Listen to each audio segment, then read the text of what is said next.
Hello tout le monde, j'espère que vous allez bien, j'espère surtout que vous m'entendez. Alors, comment allez-vous en ce magnifique dimanche grisâtre un peu, bleuâtre, entre les deux, gris-bleu, je sais pas. Je vois que vous êtes nombreux, donc je vais évidemment lire vos arrivées, je vais lire. C'est-à-dire que le moment, on remonte dans le temps évidemment, le moment où vous êtes arrivés. Donc il y a Shadow qui était là le premier, enfin je sais pas si c'est le premier parce que il y a toujours un décalage entre ma connexion, oui j'utilise mon smartphone pour lire le chat, et évidemment mon Mac. Donc il y a sûrement des personnes peut-être qui étaient là avant. Donc qu'elles m'excusent. En tout cas, sur mon smartphone, Shadow est le premier. Il nous dit bonjour à tous, donc bonjour Shadow, et il utilise un beau smiley, ouais, une belle émoticône, comme on dit aussi, avec Nirki, carrément. On a Grimjo qui est là, qui nous dit salutations. On a le roi hurleur qui nous dit bonsoir. On a Clems qui est là, qui nous dit salut. On a Pevix Cupo qui est là aussi, qui dit salutations tout le monde. On a Kara 4444 qui nous dit quel bon timing, j'ai écouté l'objection 137 et Aïnke du passé me dit à 11h45, je vous rappelle qu'à midi tous les dimanches je suis en live. Et ben pour une fois je serai là. Et ben effectivement, donc c'est le cas, tu as bien fait. Bienvenue, Kara 4444. On a Artalis qui est là, qui nous dit salut tout le monde. Paisible est là, avec un joli message entouré de violet, une couleur importante au Japon. Qui nous dit Dragon's Dogma, Dark Horizon me prend tout mon temps. Tu m'étonnes. Un des plus grands jeux de l'histoire passé complètement inaperçu. Donc je t'envie. J'envie toutes les personnes qui découvriront un jour ce jeu. C'est un chef-d'œuvre. Et c'est un jeu japonais qui est en avance sur son temps. Parce que les Japonais font un peu de la rétention. Ils essaient de rester sur Dragon Quest. Ils disent non, non, Dragon Quest c'est le top du jeu de rôle, il faut rester sur Dragon Quest. Et heureusement, de temps en temps, il y a des gars comme Capcom qui disent non, en fait, faut être honnête. En Occident, ils font des trucs bien. Là, Elder Scroll, Fallout, tout ça, c'est quand même balèze. Et boum, t'as un Dragon's Dogma qui sort. Donc il faut encourager Dragon's Dogma. Je vous rappelle que le 2 devrait arriver l'année prochaine. J'aimerais bien qu'il arrive cette année, mais je pense il arrivera pas avant 2024. On a Artalis donc, qui nous dit salut Yenke. On a Santoyan, que je ne connais pas. Un drôle de nom, mais intéressant. Qui nous dit salut à toutes et tous. Je sais pas, il y a un mélange américano-asiatique dans son nom, Santoyan. Artalis nous dit Yalo paisible. On a la chèvre Kieni qui est là, qui nous dit salut à tous. Voilà, voilà. 1 sur 10 est là aussi, il nous dit hello. Artalis s'amuse avec des smileys qui dansent, manifestement. Et Naibi est là, donc on a une artiste, une grande artiste parmi nous. C'est la classe, voilà. Donc je vous rappelle qu'Enaibi est la dessinatrice d'un manga qui s'appelle Orion. Voilà, donc 4 volumes sont déjà disponibles sur Amazon. Et si vous avez le bon œil, pour ceux qui ont vraiment une très bonne vue, ceux qui ont une capacité comme ça à percevoir, vous savez, les détails subtils de la vie, vous remarquerez qu'au sommet du chat est affiché un lien avec le nouveau teaser qui vient d'être posté à l'instant. Ouais, il y a un nouveau teaser pour Orion tome 5. Je vous conseille de cliquer vivement et rapidement sur ce lien pour aller retweeter, ouais, parce qu'en fait c'est un tweet, d'aller retweeter ce teaser d'Orion, vraiment, parce que c'est avec ces petits gestes qu'Orion perdurera. Et oui, parce qu'il faut faire connaître Orion, il faut qu'on fasse nous-mêmes notre publicité, et on n'a pas trop les moyens pour le faire, donc nos moyens c'est vous. Vous êtes moyens, voilà, vous êtes tous moyens. Donc, s'il vous plaît mes moyens, voilà, mettez les grands moyens, même si vous êtes moyens, et booster un petit peu ce tweet d'Orion pour que d'autres personnes, parce que vous le connaissez déjà, le manga, il faut que d'autres personnes le découvrent. Voilà. Paisible prend la parole. Il nous dit je suis pareil Clem. Ah, il parle à quelqu'un. Je vais pas du coup. Je ne vais pas m'ingérer dans les conversations. Ça ne me concerne pas, évidemment. M'ingérer, m'insérer, m'initier, m'immiscer, immiscer, ouais. Je vais pas m'immiscer dans les conversations. C'est mieux. Ouais, pardonnez-moi, je suis toujours un peu fatigué. Oh, vous me connaissez. Je suis toujours décalé. C'est pour ça que je suis différent des autres. C'est pour ça que c'est intéressant de venir sur mes lives. Parce que ça peut déraper, on sait pas. Il y a Yami-sama qui dit le Summer Game Fest était pas top top. Je sais pas ce que c'est le Summer Game Fest. Je crois que j'en ai entendu parler, ça m'a pas intéressé plus que ça. C'est le truc qui était censé parler de Starfield. En tout cas, il y a eu un truc, je sais plus comment ça s'appelait, le PlayStation Showcase, qui lui était pas trop mal. Contrairement à ce que beaucoup de gens ont dit. Mais j'en ai parlé dans ma dernière objection. Celle qui est sur Patreon, pas celle qui est sur YouTube, hein. Je vous rappelle qu'il y a toujours un mois de décalage. Celle qui est sur YouTube, elle est archaïque, elle date d'il y a 2 mois. C'est celle qui est la nouvelle, elle est sur Patreon. Ah, il y a Paisible qui dit j'ai trop laissé ma console tranquille et s'est mis en veille. J'ai perdu ma progression. Ah, il faut pas faire ça, il faut jouer en écoutant. C'est- Les professionnels font ça.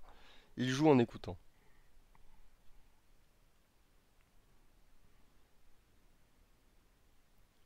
Il y a Kara qui pose une question à NIB, donc je ne vais pas lire. Je vous l'ai dit, je respecte moi. Je sais qu'il y a des streamers qui ne respectent pas, qui se disent non, c'est mon chat, c'est chez moi. Si quelqu'un écrit, ça m'appartient. Bah non, bah non. Si vous parlez entre vous, je respecte ça, je vais pas m'immiscer dans la conversation. Il y a Eyas qui dit moi moyen, mais non mais c'est bien moyen.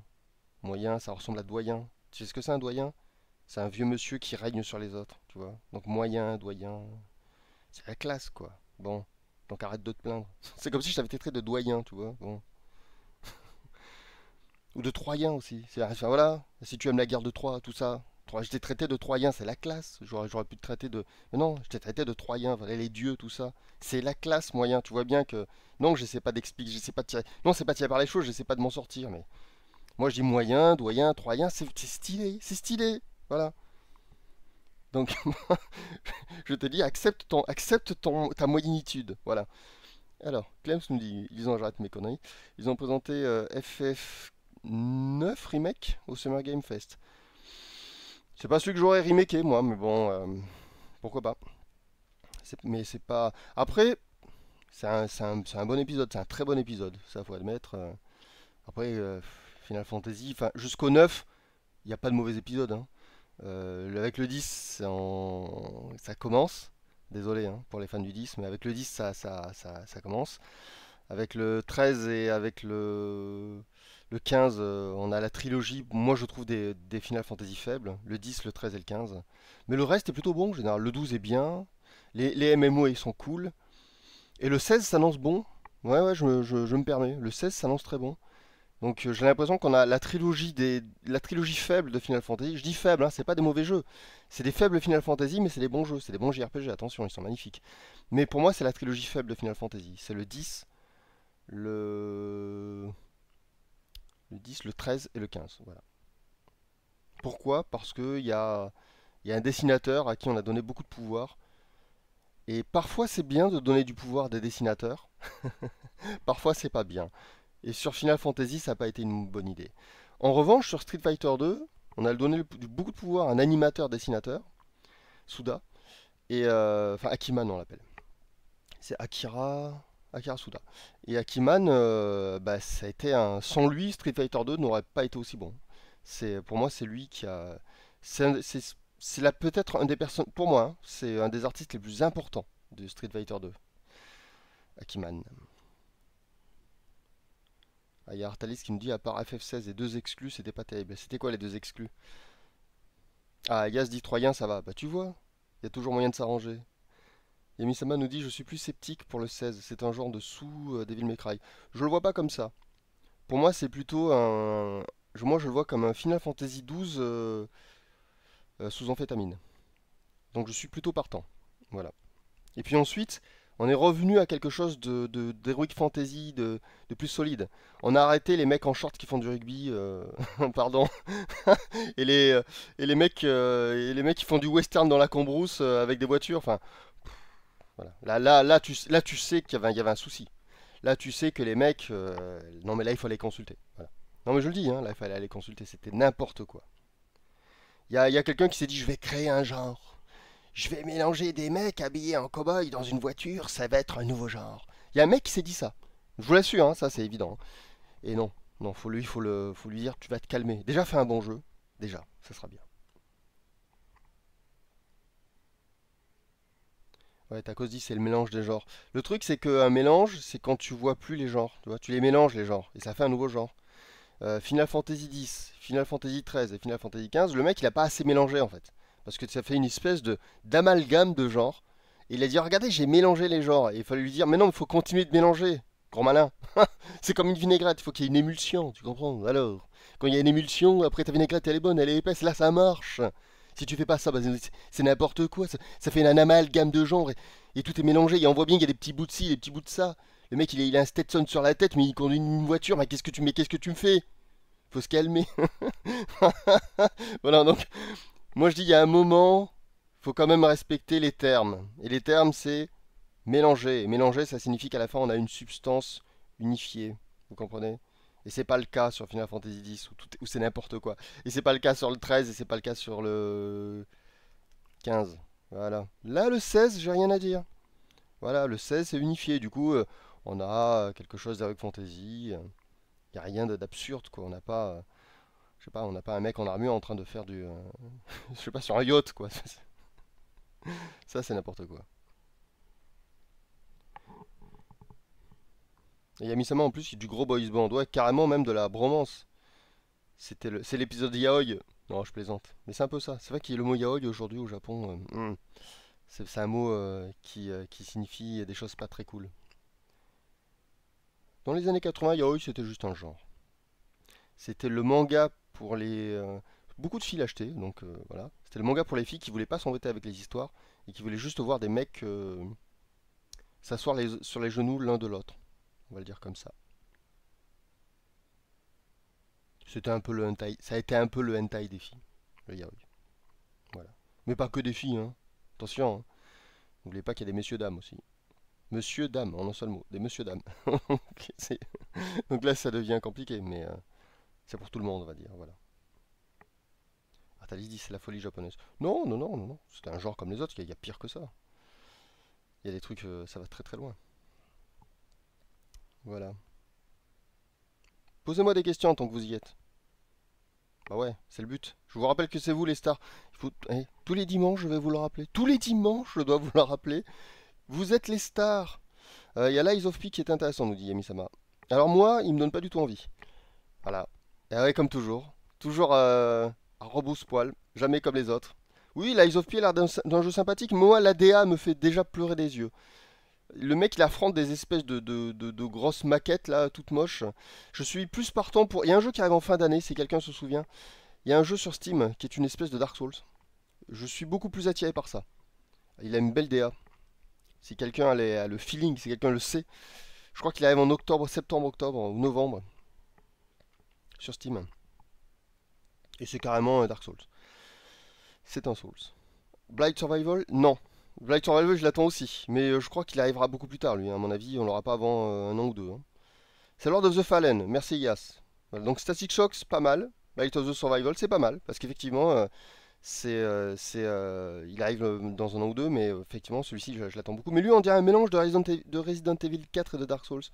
Alors que Lord of the Fallen fait vraiment très, très Souls. Mais il est beau, hein, Lord of the Fallen. Moi, il m'impressionne celui-ci. Et oui, je suis désolé de vous rappeler que Dark Souls, c'est avant tout une DA. Moi, la difficulté, je m'en fiche. Le fait de me protéger, de donner des coups, le gameplay, je m'en fiche. Moi, si demain, il y a la possibilité de garder ses âmes quand on meurt, je clique direct. Je m'en fous.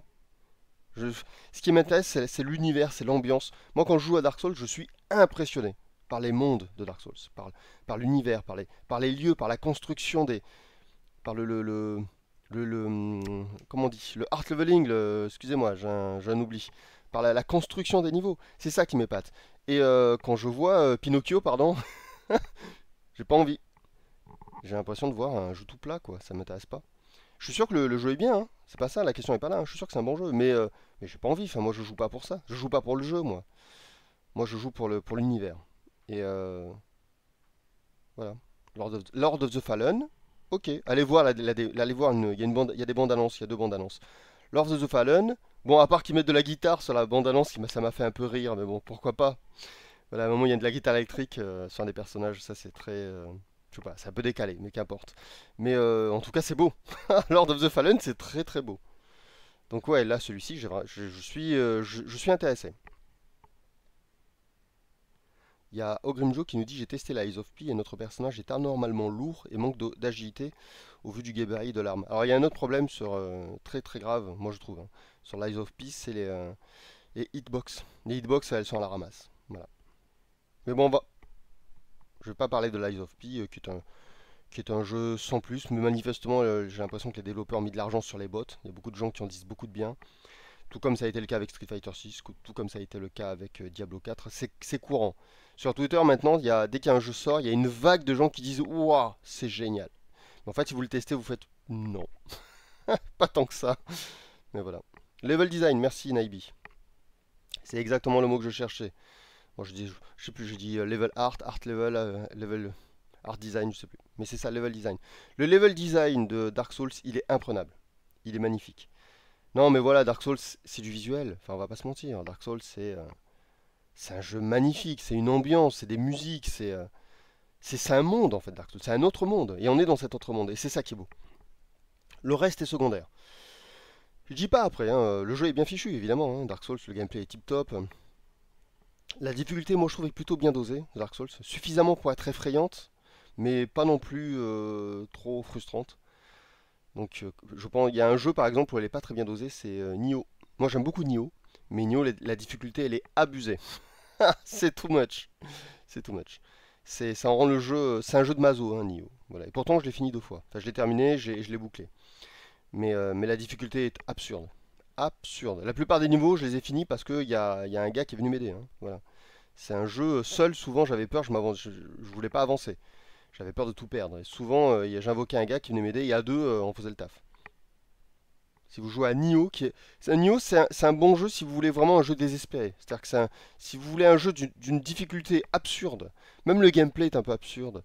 C'est-à-dire que c'est un peu comme Dark Souls, sauf que vous devez appuyer sur vous avez un bouton qui est un bouton particulier qui n'existe pas dans Dark Souls, qui permet de vous remonter votre endurance. Et donc ça veut dire qu'au milieu des combos, il faut trouver le temps d'appuyer sur ce bouton. Donc vous êtes en train d'essayer de survivre face à un boss qui essaie de vous tuer, vous devez vous rappeler d'appuyer sur ce bouton entre 2 combos, c'est horrible. C'est juste horrible. Mais voilà, c'est une expérience. Et le jeu est plutôt beau. Par contre, contrairement à Dark Souls, les décors c'est du carton-pâte. Hein. C'est joli, là, parce qu'en fait le studio qui fait ça est très très doué. Je crois que c'est Koei. J'ai un doute, mais je crois que c'est Koei. Donc c'est très joli, mais vous n'avez pas du tout bah, dans Dark Souls, le véritable héros, c'est le décor en fait. Là, c'est pas le cas. Voilà, là c'est plus, c'est un peu du décor de théâtre, même si c'est stylé.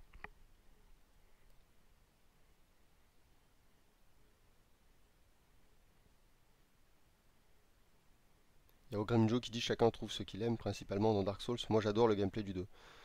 Ouais, ouais, moi il m'a pas plus marqué que les autres, le gameplay du 2. Moi, ce que j'ai aimé dans le 2, comme quoi tu as raison, chacun il trouve ce qu'il veut. Ce qui m'a plu dans le 2, c'était l'online. Le online où je me suis le plus éclaté, la coop, c'est-à-dire aller aider des gens, aller affronter des boss, où on se retrouvait à 3. Il y a une zone en fait particulière dans le 2 qui se trouve dans une espèce de grande demeure où il y a 3 boss, dont le boss de fin. Et il y a une salle au milieu entre 3 boss. Et souvent je mettais ma marque d'invocation ici. Et comme il y a 3 boss autour, ce qui est une bonne idée du coup, qui n'a jamais été reprise, et à mon avis les développeurs devraient y songer. Comme il y avait 3 boss, il y a beaucoup de gens qui nous invoquaient et on se retrouvait toujours à 2 ou 3 comme ça à aller affronter. Donc il y avait le gars qu'on allait aider et on savait jamais s'il allait prendre à droite ou à gauche. C'est-à-dire qu'il y avait toujours la surprise de quel boss va-t-il affronter. Et c'est le moment droit sûrement où j'ai fait le plus de online et je me suis vraiment bien amusé. Il y avait beaucoup de coop, c'était très stylé. Du coup j'ai un très bon souvenir de Dark Souls 2 que j'ai beaucoup aimé. Alors que sachant qu'il est Taka Miyazaki, il était je crois juste consultant, il n'était pas vraiment impliqué. Je crois qu'il bossait sur Sekiro à cette époque-là. Du coup, j'avais un peu peur. Mais non, en fait, From Software a fait un travail de fou. Ils ont fait Même le jeu était plus complet que le premier, ce qui est assez incroyable. Il était beaucoup plus généreux que le premier, beaucoup plus d'armes, d'armures. Non, le 2 est une tuerie en fait. Voilà, de toute façon, les 3 Dark Souls sont incroyables. Vraiment. Et Bloodborne, je l'ai jamais fait, donc on attendra qu'il sorte sur Steam pour donner un avis. 1 sur 10 nous dit Dark Souls c'était mon Souls préféré, mais après Elden Ring j'y suis retourné, j'ai du mal surtout la seconde moitié du jeu. Eh oui, on s'en rend pas compte, mais dans Elden Ring il y a beaucoup de choses qui ont été améliorées en fait. Et les gens, ils font une confrontation Dark Souls Elden Ring, ils confrontent leurs souvenirs de Dark Souls. C'est pas juste. Rejouer à Dark Souls, moi je pense que je vais m'y remettre d'ailleurs à Dark Souls. Parce que j'avais refait le remastered, mais j'étais qu'à la moitié. Enfin j'étais arrivé à Norlondo. Et j'ai du mal à savoir où est la moitié dans Dark Souls. J'étais arrivé à Norlondo. Et donc, il faudra que je m'y remette. Voilà. Mais je sais que ça va être plus dur. Parce qu'après Elden Ring est quand même incroyable. Il est incroyable Elden Ring. Beaucoup de gens se souviennent ont le souvenir de Dark Souls, du coup, bah, c'était leur premier, c'était un peu leur premier contact, et ils sont marqués par le. Faut faire attention avec les souvenirs. Après, il faut être objectif, et c'est vrai qu'Elden Ring est quand même incroyable. Très impressionnant, Elden Ring. Et même si moi aussi j'ai des souvenirs forts avec Dark Souls, objectivement, je pense qu'Elden Ring reste le meilleur épisode. Mais après, j'ai pas fait Bloodborne, et parfois j'entends des gens dire que Bloodborne est vraiment incroyable. Donc quand j'aurai fait Bloodborne, je pourrai vous dire ce que je pense de tout ça. Kara 4444, que je vais finir par appeler Kara, hein, ce sera plus court, nous dit: beaucoup de gens ne comprennent pas que le level design, l'ambiance, c'est ce que je cherche dans un jeu. Le gameplay et tout le reste est secondaire, moi je suis d'accord. En fait, ils ne comprennent pas qu'on voit le jeu vidéo comme des œuvres artistiques et moins comme des outils d'amusement, absolument. Mais les développeurs ou les gens qui se disent pro jeux vidéo, c'est-à-dire les gens qui se disent connaisseurs, grands analystes, diront toujours que le gameplay c'est une forme d'art, et ils n'ont pas tort, et que c'est le gameplay qui fait le jeu. Mais ce qu'ils oublient de préciser, c'est que les jeux de Nintendo sont des jeux pur gameplay, ce sont des jeux ludiques. Et pour moi, c'est pas forcément les jeux les plus agréables. Vous voyez, le nouveau Zelda, je considère que c'est le meilleur Zelda qui soit sorti, mais je suis pas tenté. J'attendrai le prochain. Vous savez pourquoi? Parce que pour moi, les Zelda, ce qui me plaît dans un Zelda, c'est la prouesse technique. C'est-à-dire qu'en fait, pour moi, Zelda, il faut que. Pour moi, un Zelda, c'est un. Comment vous dire ça? C'est un peu le marqueur de la modernité des jeux de Nintendo. J'attends le prochain Zelda parce qu'il sera fait sur la prochaine machine et qui sera le plus beau jeu de Nintendo sorti à ce jour. Et donc là, je le ferai. Parce que en fait, je verrai une évolution de Nintendo au sens technique. Et puis je sais que ça sera le meilleur parce qu'il reprendra tout ce qui a été fait sur celui-ci. Donc je suis patient. Mais en fait, j'ai besoin, pour chaque Zelda, j'ai besoin d'une évolution technique. Et pas de chance, il a beau être meilleur que Breath of the Wild, le dernier Zelda reste techniquement très proche de Breath of the Wild. Donc j'attendrai le prochain. Donc c'est particulier ça, hein. Moi j'ai une conscience forte de l'impact de la technologie dans les jeux vidéo. Je sais qu'il y a beaucoup de jeux vidéo qui nous plaisent parce qu'ils sont techniquement raccord avec l'époque. C'est-à-dire qu'au moment où ils sortent, ils sont techniquement superbes. Si on y jouait 10 ans plus tard, on s'y intéresserait beaucoup moins. Il y a plein de jeux déjà à l'époque, hein, sur Super Famicom, sur la Saturn, sur la PlayStation. Il y a beaucoup de jeux qui nous ont marqués parce qu'ils étaient techniquement au-delà de ce qu'on était habitué de voir. Voilà. Les Metal Gear, par exemple, c'est des jeux qui ont poussé très très loin la technique. Et le premier Metal Gear nous a tous fait rêver. Aujourd'hui, revenir sur le premier Metal Gear, c'est très dur.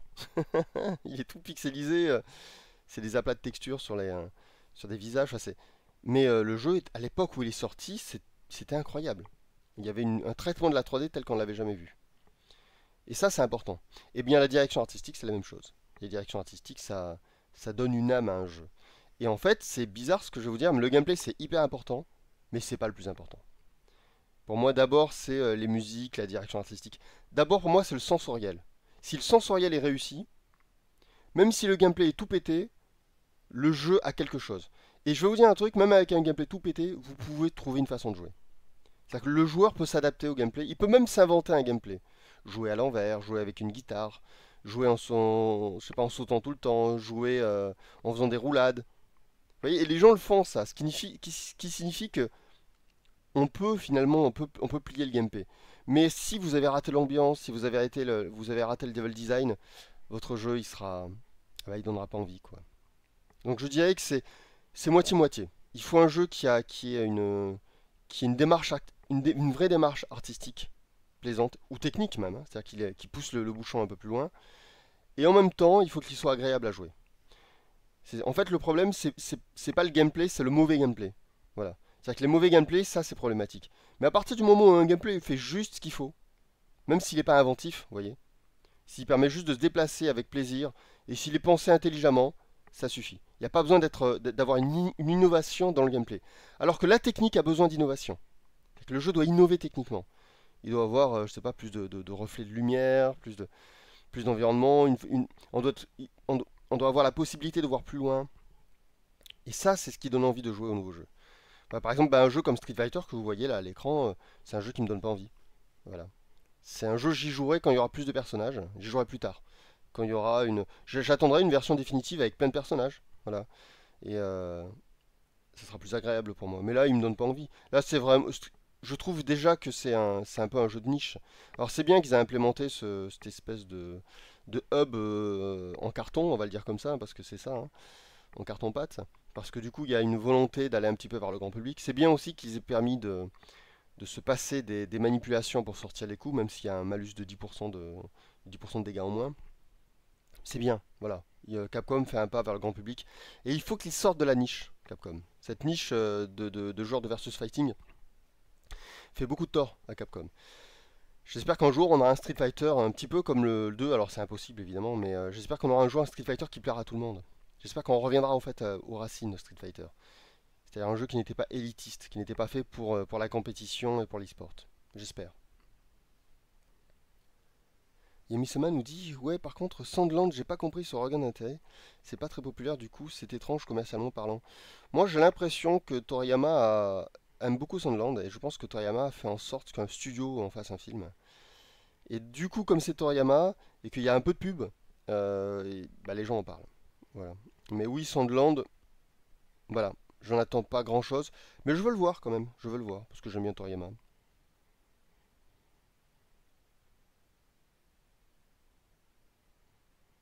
Il y a Static Shock qui nous dit j'ai fait Dark Souls 2 avec un ami. J'en ai un bon souvenir. Ouais, comme disait Donkara, puisque j'étais en train de lui répondre, effectivement, c'est dommage de répéter un peu bêtement ce que tout le monde dit, à savoir que ce qui compte, c'est que le gameplay. C'est pas tout à fait vrai. C'est pas tout à fait vrai. Je dirais que le gameplay, c'est une seule des deux faces de la pièce qui constitue le jeu. Le jeu a besoin de deux choses. Il a besoin d'un gameplay, évidemment, qui fonctionne. Il n'y a pas besoin qu'il soit génial, c'est ça le truc en fait. C'est-à-dire que le gameplay doit être... C'est-à-dire qu'en fait, là où le gameplay peut devenir vraiment important, c'est quand il est raté. Quand un gameplay est raté, c'est très grave. C'est très très grave. C'est peut-être la chose la plus grave. En fait, un gameplay raté, c'est la chose la plus grave. Mais à partir du moment où il est juste bien, il n'y a pas besoin d'avoir un gameplay... Vous voyez, il n'y a pas besoin de le faire évoluer le gameplay. À partir du moment où il est juste bien, la preuve, hein, Dark Souls, c'est pas un gameplay formidable, hein, on va pas se mentir. Les combats sont assez impressionnants. C'est vrai, en combat, le gameplay est assez fort de Dark Souls. Mais en déplacement, c'est pas terrible. Et, euh, et à côté de ça, par contre, le jeu, il a une DA folle. Folle. Donc ça rattrape tout. Sa DA, son ambiance, ces personnages qui parlent pas. Ils parlent très très peu. C'est très malin en fait.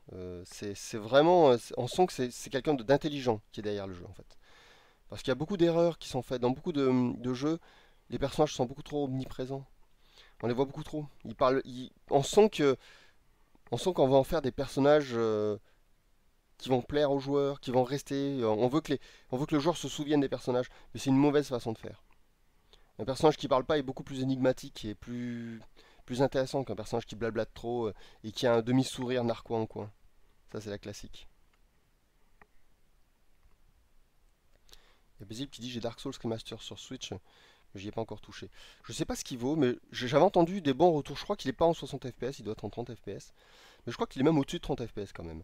Et j'avais entendu des bons retours. Alors, je sais pas si je suis tombé sur une critique honnête, mais manifestement, pour de la Switch, le Dark Souls Remaster est plutôt sympa. Il y a Elias qui nous dit j'ai refait Dark Souls 3 après Elden Ring et je trouve la difficulté mieux dosée et les boss meilleurs. C'est vrai qu'il y a sur Elden Ring, parfois il y a des pics de difficulté assez impressionnants, si on n'a pas le niveau. Mais je pense qu'avec un peu de patience, je dirais que les deux se valent en fait. Après, tu trouves la difficulté mieux dosée, mais peut-être aussi que tu connais mieux les boss. C'est souvent des... Vous allez me dire, c'est des boss à pattern dans les deux jeux. Mais ceux de Dark Souls nous sont plus familiers, j'ai l'impression. C'est un peu comme Monster Hunter. C'est-à-dire que vous savez, Monster Hunter, à force de jouer, on se rend compte que même dans les nouveaux monstres, il y a des gestes, il y a des mouvements qui sont déjà dans les anciens. Et donc on sait les éviter. On les voit venir en fait. On voit un mouvement imperceptible un peu pour les amateurs, mais les joueurs de Monster Hunter le savent. On voit un mouvement, on sait, au petit mouvement du monstre, on sait ce qu'il va faire. Il va enchaîner sur quelque chose qu'on connaît, donc on sait où il faut sauter pour éviter. Et je trouve qu'à force de jouer à Dark Souls, il y avait un peu de ça. Certains boss, on les sentait venir, je sais pas comment vous l'expliquer. Et dans Elden Ring, on le sentait moins. Et peut-être qu'il y a un peu de ça aussi, c'est que Dark Souls 3, on est plus familier avec Dark Souls 3. Peut-être. Ouais, Clem se dit c'est compliqué d'être objectif factuel dans l'art. Je suis d'accord, c'est très compliqué. Là, je m'y risque, mais évidemment, je dis beaucoup de bêtises parce que c'est mon point de vue. Ah, il y a Jean Berser qui dit je l'ai trouvé moyen Bloodborne. C'est la première fois que j'entends quelqu'un dire ça. D'habitude, Bloodborne, tout le monde dit que c'est génial. Ça se trouve, si ça se trouve, c'est parce que Bloodborne est exclusif à la PlayStation que les pros Sony disent que c'est le meilleur. J'ai déjà vu le cas, hein. Je remarque que souvent les pros Microsoft disent beaucoup de bien de leurs jeux qui sont exclusifs à leur console alors que leurs jeux sont pas bons. On va pas se mentir, souvent chez Sony les jeux sont bien, c'est vrai. Mais souvent il y a des exclus chez Microsoft qui sont vraiment pas bonnes et tout le monde en fait un pataquès parce que bah, c'est des exclus. Donc il y a peut-être un peu de politique derrière tout ça, je ne sais pas. 1/10 nous dit le loot est limité dans Bloodborne. On ne peut plus obtenir les armures et armes en affrontant les ennemis en boucle. Tiens, tiens. Ça, j'aime pas trop, mais c'est bon à savoir. Pourquoi aurait-il fait ça? C'est dommage. Pour nous inciter à faire des New Game Plus? Parce que le loot, c'est important quand même. Genre, si t'as pas la pièce d'armure qui t'intéresse, que tu t'es obligé de continuer sans elle, ça peut être dommage. Faut voir. Faut vraiment que j'y joue, enfin, il faut vraiment qu'il sorte sur Steam en fait. La chèvre qui est nue nous dit le problème d'Elden Ring, c'est qu'il est trop grand. Perso, je m'y perds, c'est pourquoi je ne l'ai pas fini. Quand on veut tout explorer, on finit par saturer avec trop d'éléments dans tous les sens. Je comprends parfaitement ce que tu veux dire, et c'est recevable en fait. C'est intéressant ce que tu dis parce que je ne l'ai pas souvent lu. J'aime bien les avis atypiques, un peu originaux. Et c'est original ce que tu dis. Et c'est pas, et c'est pertinent. C'est vrai qu'Elden Ring, c'est un peu comme un grand plat. Et il faut avoir vraiment faim pour tout manger. Je suis assez d'accord avec ça. Alors moi j'ai ressenti ça sur Breath of the Wild. Mais après ça veut dire une chose aussi, c'est que du coup Breath of the Wild c'est un jeu que j'ai beaucoup aimé, surtout le début. Et après c'est un jeu avec lequel j'ai commencé à m'ennuyer. Et peut-être tout simplement que le problème c'est pas qu'Elden Ring est grand, c'est que tu n'as pas été très motivé par le jeu. Du coup il te paraît grand parce que tu dois continuer à jouer à un énorme jeu qui te motive pas plus que ça. Parce que moi, dans mon cas, hein, personnellement, j'ai adoré Elden Ring, du coup, je crois que s'il avait été plus grand, ça m'aurait pas dérangé. Donc ça, je pense que c'est pas la taille d'Elden Ring, c'est plutôt ton appétence pour Elden Ring qui est en cause. Et de même que pour moi, c'est pas le jeu, c'est pas Breath of the Wild le problème, c'est mon appétence pour Breath of the Wild. Par exemple, moi, j'ai pas envie de jouer à un Zelda comme on joue à Minecraft. C'est-à-dire qu'il y a des gens qui ont continué à jouer à Breath of the Wild pour découvrir des grottes, monter des trucs, s'amuser à, je sais pas moi, se fabriquer des objets, comme c'est le cas actuellement sur Tears of Kingdom. Mais moi, ça, j'ai pas envie. Ouais, je m'en fiche complètement. Donc du coup, moi, je joue juste en fait pour aller à la fin et flinguer Ganondorf, ou Ganon tout court, et terminer le jeu. Donc, mais aussi, ça prouve que le jeu peut plaire à plusieurs sensibilités. Voilà. J'ai bien aimé, hein, moi, Breath of the Wild. Mais à la fin, soit j'abandonnais, soit je speedrunnais, on va dire ça comme ça, pour vaincre Ganon. Et c'est ce que j'ai fait. J'ai speedrunné pour vaincre Ganon. Shadows nous dit le vrai rajout de Tears of Kingdom, c'est l'effet de fumée. Là, je te trouve un peu dur. Mais bon, parce que moi, je trouve que le fait de pouvoir construire, c'est impressionnant. Le pouvoir qui permet de sauter, de traverser le sol pour apparaître au-dessus, j'ai trouvé ça génial, par exemple. Voilà. Ça, c'est une des grandes idées. Non, il y a des trucs très très bien. Voilà. Ça, c'est une idée de gameplay folle. Pour moi, le saut de Link qui lui permet de traverser une surface en hauteur, on est à la limite du glitch. Vous voyez? C'est-à-dire que les mecs ont programmé une dynamique de gameplay qui est à la limite du glitch. Et ça, pour moi, c'est du génie. Ça, c'est du génie. Là, il n'y a rien à dire. Et vous verrez, je vous l'annonce, hein, ce truc-là va être repris dans plein de jeux. Vous verrez, vous verrez. Ça va être repris dans plein de jeux. C'est juste génial. Static Shock nous dit à l'époque, Twilight Princess m'avait beaucoup marqué. Surtout les décors et musique des zones du crépuscule. Oui, Twilight Princess, en termes d'ambiance, c'est un des plus marquants. Je sais qu'il a été bâché ce jeu. Mais en termes d'ambiance, il est très marquant parce que c'est peut-être la première tentative réelle de faire un jeu mature de Zelda. Voilà, c'est sûrement le Zelda le plus mature en fait, Twilight Princess. Et il peut déplaire, mais il a son style. Il a sa patte à lui, comme tous les Zelda hein, en général. Et qu'on aime ou pas, je le trouve respectable. Moi, je pense que ce qui a fait le plus de tort à Twilight Princess, c'est mon avis. Je dis pas que j'ai raison. Je pense que c'est un jeu qui est sorti sur Wii. Et aujourd'hui, on a tendance à l'oublier. Vous savez, on oublie beaucoup de choses. C'est-à-dire l'humain on manipule nos souvenirs. Et nos souvenirs on manipule. C'est là où ça devient compliqué. Et il faut vous souvenir d'une chose, c'est qu'aujourd'hui, Nintendo est en état de grâce, c'est qu'ils sont de retour avec la Switch. Mais souvenez-vous que la Wii, beaucoup de gens l'oublient ça, hein, mais la Wii a été vertement critiquée, hein. À l'époque, quand la Wii est sortie, tout le monde jouait sur PS3 et sur Xbox. Et donc la Wii passait pour une console faible, avec de faibles graphismes. La Wii, c'était une console qui n'était pas HD, hein. Souvenez-vous de ça. Elle atteignait pas le 720, hein, contrairement à la PS3 et à la Xbox. Et les gens trouvaient que du coup que c'était injouable, hein, ce qui est absurde, hein, parce qu'elle devait être ça devait être du 480, vous voyez, 720 quoi. Bon. Et moi j'étais sur Wii à cette époque-là, parce que j'avais pas les moyens de changer de télé, j'avais pas un écran plat, et j'avais encore ce qu'on appelait un CRT, un écran cubique, on va le dire comme ça. Et donc moi j'ai vécu les années Wii. Et donc j'ai vu les gens qui bâchaient tous les jeux, qui bâchaient la Wii.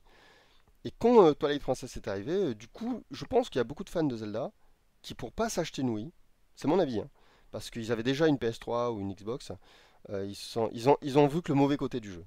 Ils se sont dit, bah c'est moins beau que les jeux PS3, c'est moins beau que les jeux Xbox. Regardez Call of Duty, c'est en 60 FPS, Twilight Princess, il est pas en 60 FPS.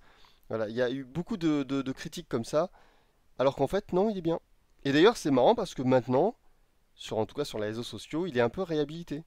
C'est-à-dire que maintenant qu'on est sorti de ça, maintenant j'imagine qu'on peut l'acheter, on peut jouer sur des consoles plus évoluées, il doit être retrouvable même sur Switch, enfin, ou peut-être qu'un jour même il sera remaké, qu'importe. Je sais pas s'il a pas déjà été. Le dernier qui a été remaké, c'était celui où on voyage dans les Sword, je sais plus. C'est celui qui m'intéresse le moins. C'est celui qui était sorti sur la. Ouais, il est sorti aussi sur la Wii, sur la Wii, hein. C'est aussi un épisode Wii, parce que je le vois aussi sur Wii U, mais peut-être que je me trompe. C'est aussi un épisode Wii. Oui, parce que c'est vrai que si on est très juste, Twilight Princess, c'est aussi avant tout un épisode GameCube. Oui, Twilight Princess, c'est un épisode GameCube qui a été porté sur la Wii. D'ailleurs, il a été inversé. Je vous rappelle que sur GameCube, Link est gaucher et sur Wii, il est droitier. Ils ont inversé le jeu. Le jeu est tout à l'envers. Pourquoi? Pour que les joueurs à la Wiimote, qui sont pour la plupart droitiers, voient leur épée dans la main droite. Vous voyez, donc ils n'ont pas pu garder la. Parce qu'en fait, il est gaucher à la base, Link. Ils n'ont pas pu garder la configuration du Link de la GameCube.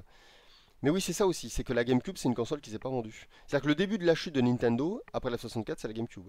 C'est pour ça que Resident Evil 4 a floppé. Et oui, ça il faut s'en souvenir, Resident Evil 4 ne s'est pas vendu. Ce qui peut paraître incroyable, hein.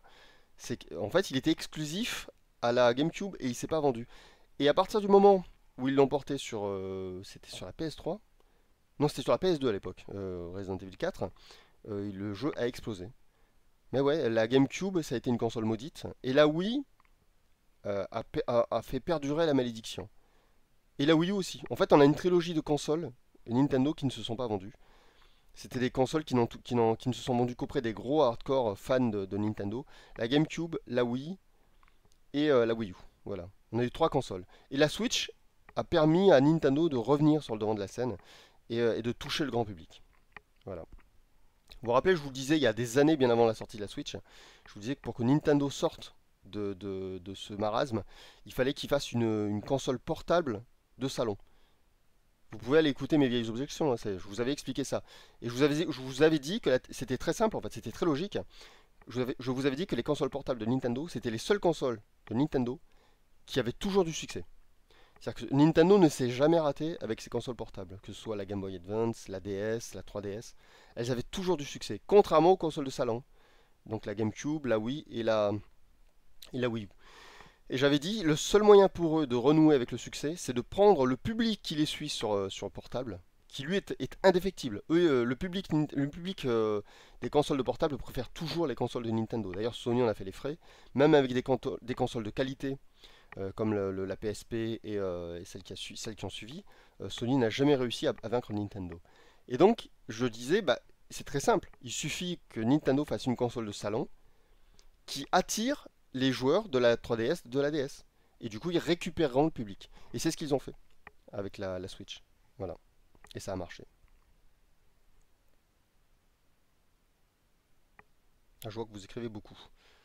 Parce que j'étais pas en fin de chat. Là, je viens de faire défiler et il y a eu plein de messages. Il y a Artales qui dit la Wii était un carton auprès du grand public pourtant. Non, en fait, pas auprès du grand public des joueurs. C'est la nuance, elle est là. C'était un carton auprès du grand public tout court. C'est-à-dire qu'il y a des vieux monsieur, il y a des gens âgés qui ont acheté la Wii pour faire du sport, pour faire des. Il y avait des trucs il y avait du cardio sur Wii.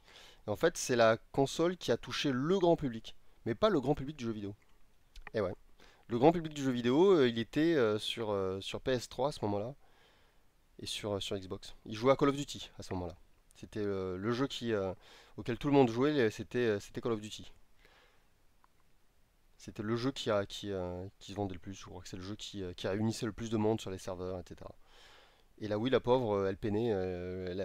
Pour essayer de toucher le. Parce qu'au bout d'un moment, Nintendo s'est dit, enfin pas que Nintendo, mais les développeurs, même les développeurs tiers, ils se sont dit, ben, en fait, peut-être que les jeux pour enfants c'est terminé, il faut faire des jeux pour adultes. Et on a eu Mad World de Platinum Games qui est sorti, qui était un jeu avec une superbe DA, qui faisait très Frank Miller pour les fans de comics.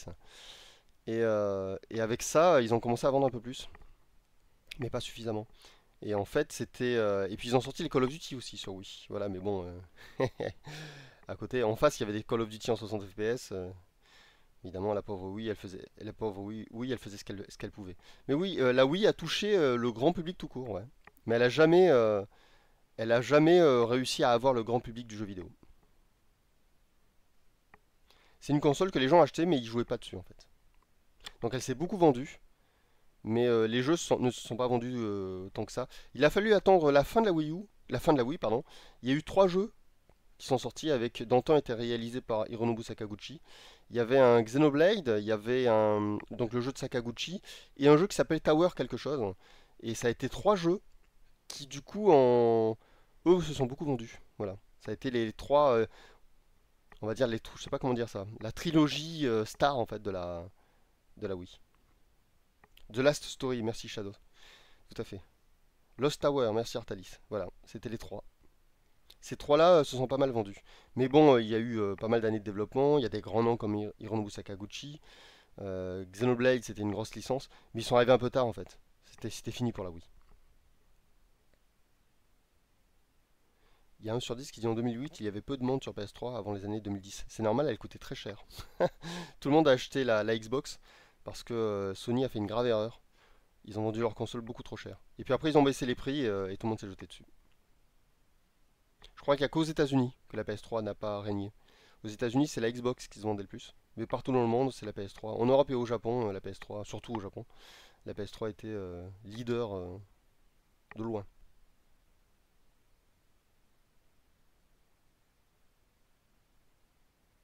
Ah, Tacos dit c'était combien? 800, 600 euros. C'était un prix hallucinant. Je me souviens que c'était un peu. Moi, pour moi, c'était beaucoup trop cher. C'est pour ça que je suis resté sur Wii d'ailleurs. Parce que je voulais pas la Xbox parce qu'il fallait payer l'online, et ça, vous me connaissez, hein, c'était hors de question. Et la PS3, elle était hors de ma portée. C'est un peu comme Diablo 4 en ce moment. Moi, 70 euros dans Diablo 4, je l'aimais pas, hein. Pour moi, un jeu vidéo, ça vaut pas 70 euros, hein. Là, ils ont dépassé ce que j'appellerais le seuil psychologique. Pour moi, ils l'auraient mis à. Je vais vous dire, pourtant, c'est pas beaucoup moins cher, mais ils l'auraient mis à 50 euros, à 49 euros, ils l'auraient mis. Ça passait beaucoup mieux. Là, je l'aurais pris. Pourtant, c'est pas beaucoup moins cher, mais vous voyez, même 59 euros, je trouve que c'est trop cher. Pour moi, le seuil psychologique, c'est 50 euros. Il faut pas qu'un jeu dépasse les 50 euros. Au-delà de 50 euros, je trouve que c'est trop cher. Alors, il y a des gens qui vous diront oui, mais là, il y a eu des années de développement. Mais je l'entends, ça, et je le sais. Mais c'est pas ça, c'est que moi, je considère que pour un jeu qui a eu tant d'années de développement, 50 euros, c'est parfait. Pour moi, les jeux qui n'ont pas beaucoup de développement, bah, du coup, c'est 29 euros. Donc, voilà, entre 29 euros et 49 euros, ça fait une sacrée différence hein, à la vente. Donc c'est suffisant. 70 euros là, c'est trop.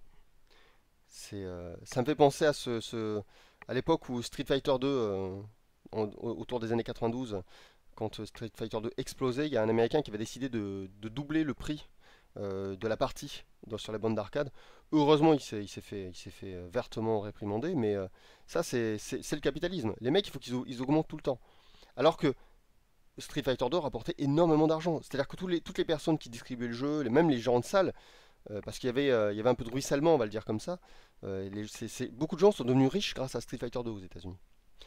Et déjà, ils étaient riches, quoi. Donc vouloir doubler le prix, c'est absurde. Et je crois que Blizzard n'a pas trop à se plaindre. Blizzard a beaucoup d'argent. Je crois que rien qu'avec ce que je vais appeler leur catch money, leur money catcher, ils ont déjà, ils ont LOL et ils ont plein de jeux qui sont là pour récupérer de la thune. Ils ont même pas besoin de Diablo 4. Et donc le vendre 70 euros, pour moi, c'est too much. C'est vraiment des mecs qui se disent, allez, on ose, parce qu'on est Blizzard. Et je crois il faut pas l'encourager. Parce que pour moi, ils n'ont pas besoin de ces 70 euros. À 50 euros, c'était largement suffisant. Et donc, non, je peux pas encourager ça. Donc, je vais attendre qu'il baisse. Ou si je le prends à ce prix-là, ben, je ferai quand même la gueule, quoi. Voilà. Je ferai vraiment la gueule. On verra. Mais là, ça fait une semaine que j'attends un peu plus, non? Il est sorti il y a 2 semaines maintenant. J'espère toujours qu'il baisse, mais il baisse pas, donc bon. On verra. Peut-être que je le prendrai à ce prix-là, mais je serai pas content. Je serai très dur avec le jeu, du coup, hein. Parce que le prix fait partie du jeu, attention, hein. Moi, si je paye Diablo 4 70 euros, il a intérêt à être d'une perfection. Donc, si jamais à la fin du jeu j'ai à redire sur le jeu, je vous ferai un. Dans une objection, je le briserai le jeu. Je le briserai parce que 70 euros, attention, c'est une somme, hein. C'est presque le prix d'une console dans les années 80. Bon, c'est pas vrai. Mais c'est cher, 70 euros. C'est très cher. Pour 70 euros, il y a intérêt à ce que le jeu soit imprenable. Et déjà, il n'est pas imprenable. Parce que déjà, il va y avoir un pass de combat, ce qui est ridicule. Il faut laisser ça à Destiny, hein. C'est une connerie de Destiny, il faut lui laisser. Et The Division fait ça aussi, voilà, il faut leur laisser ça. Ensuite, il va y avoir il y a déjà l'obligation de jouer en ligne aussi. C'est-à-dire qu'on ne peut pas jouer si on n'est pas connecté. Ça, c'est triste. Voilà, donc finalement, Borderlands va devenir le jeu qui aura l'exclusivité. C'est-à-dire que ça va être le looter-shooter qui aura l'exclusivité du offline. Ce qui est énorme. Donc, plus ça va, du coup, plus j'aime Borderlands. J'attends le prochain. Parce que finalement, c'est les seuls qui restent assez intègres. Ils n'ont pas de passe de combat non plus, ça c'est génial. Ils ont des DLC de temps en temps et c'est parfait, on n'est pas obligé de les acheter. Donc Borderlands, ça reste les plus intègres. J'aurais jamais parié sur eux. Parce que franchement, la DA de leur jeu, je suis pas fan. Et j'ai toujours l'impression que les mecs qui sont derrière Borderlands, c'est des débiles. Enfin, je vous le dis comme ça, hein. C'est la DA, c'est l'impression qu'elle me donne. Et finalement, c'est les plus intègres. Bah écoutez, j'aurais jamais parié sur eux, mais du coup, bah, j'attends le prochain Borderlands. Ou quoi qu'ils fassent d'autre, hein, de toute façon, je m'éclate sur leur jeu. Alors Yamisama dit maintenant je passe par d'autres circuits, je paye plus plein pot. Alors je peux pas en parler parce que évidemment vous êtes nombreux à m'entendre, mais personnellement je considère que, sans parler d'autres circuits, mais je considère qu'il faut essayer de payer le moins cher possible les jeux, parce que les jeux sont chers. Voilà. Il faut essayer de payer le moins possible. Alors attendre une promo, demander à Yamisama par exemple, hein, comment. Voilà. Qu'est-ce qu'il entend ou qu'est-ce qu'elle entend par là? Je sais pas d'ailleurs Yamisama si tu es un garçon de film, je crois que tu es un garçon. Qu'est-ce qu'il entend Yamisama? Paisible me dit patience, tu as tant de choses à faire entre temps. C'est vrai que j'ai beaucoup de choses à faire, mais j'ai besoin de ma dose de jeu. C'est ma drogue en fait, les jeux vidéo. Vous savez, Sherlock Holmes, quand il est entre deux enquêtes, il est pas bien. Ça va pas bien. Alors évidemment, Watson essaie de l'occuper, mais il va pas bien. Alors qu'est-ce qu'il fait? Il se drogue. Il se drogue parce que ça lui permet de faire travailler son cerveau. Et dès qu'une enquête arrive et à nouveau il doit réfléchir à l'enquête et se poser des questions, ça va mieux. Et moi je suis un peu pareil. Quand je suis entre deux tomes d'Orion à écrire, je vais pas bien. Et il faut que j'ai quelque chose qui m'accapare l'esprit. Et les jeux font bien ça. C'est ma drogue en fait. C'est moins grave que la drogue de Sherlock Holmes, mais c'est ma drogue. Et je vais vous dire un truc, je joue pas à Diablo 4, je l'ai pas acheté. Mais vous savez quoi, je passe mon temps à aller sur les sites de paramétrage du jeu, où on peut créer des builds, vous savez. Et je passe mon temps à faire des builds. Voilà. Donc je fais des builds sur Diablo, je les confronte les uns aux autres. Je sais déjà lequel je vais faire quand le jeu sortira. Et c'est un build qui traversera le début du jeu, le milieu du jeu et le endgame. J'y ai déjà pensé à tout. Voilà, voilà, j'en suis là. Donc il va falloir que je le prenne. Mais j'avoue que je l'ai mauvaise. Voilà, je l'ai mauvaise et j'espère que le jeu va baisser. Ouais, comme dit Kara, comportement de psychopathe. Mais c'est ça, mais je suis un psychopathe, hein, je pense. Vous l'avez lu Vous avez lu Orion? Bah lisez Orion parce que il y a des gens qui arrivent pas, qui comprennent pas Orion, donc je suis un psycho, hein. fois, j'ai vu une critique d'un gars qui disait j'ai rien compris. Je me suis dit, ok, je suis un psycho. J'écris des trucs trop compliqués pour le commun des mortels, alors que j'ai pas du tout l'impression. Mais c'est vrai que j'ai tendance à aimer les choses complexes. Donc je pense qu'Orion doit être un manga complexe. Parce que moi, ça me plaît en fait. Mais je le fais pas exprès. Pour moi, c'est la norme en fait, la complexité. Et quand c'est pas complexe, je m'ennuie. Bah, One Piece, qui est sûrement un bon manga, et il est pas du tout assez complexe pour moi. Je m'ennuie sur One Piece. Mais tout, les dialogues, je m'ennuie cruellement parce qu'il y a zéro complexité. Mais je pense que c'est ce qui fait le charme de One Piece. Et je crois que les gens ne sont pas comme moi. Les gens ne veulent pas de complexité. Du coup, One Piece est parfait pour les gens.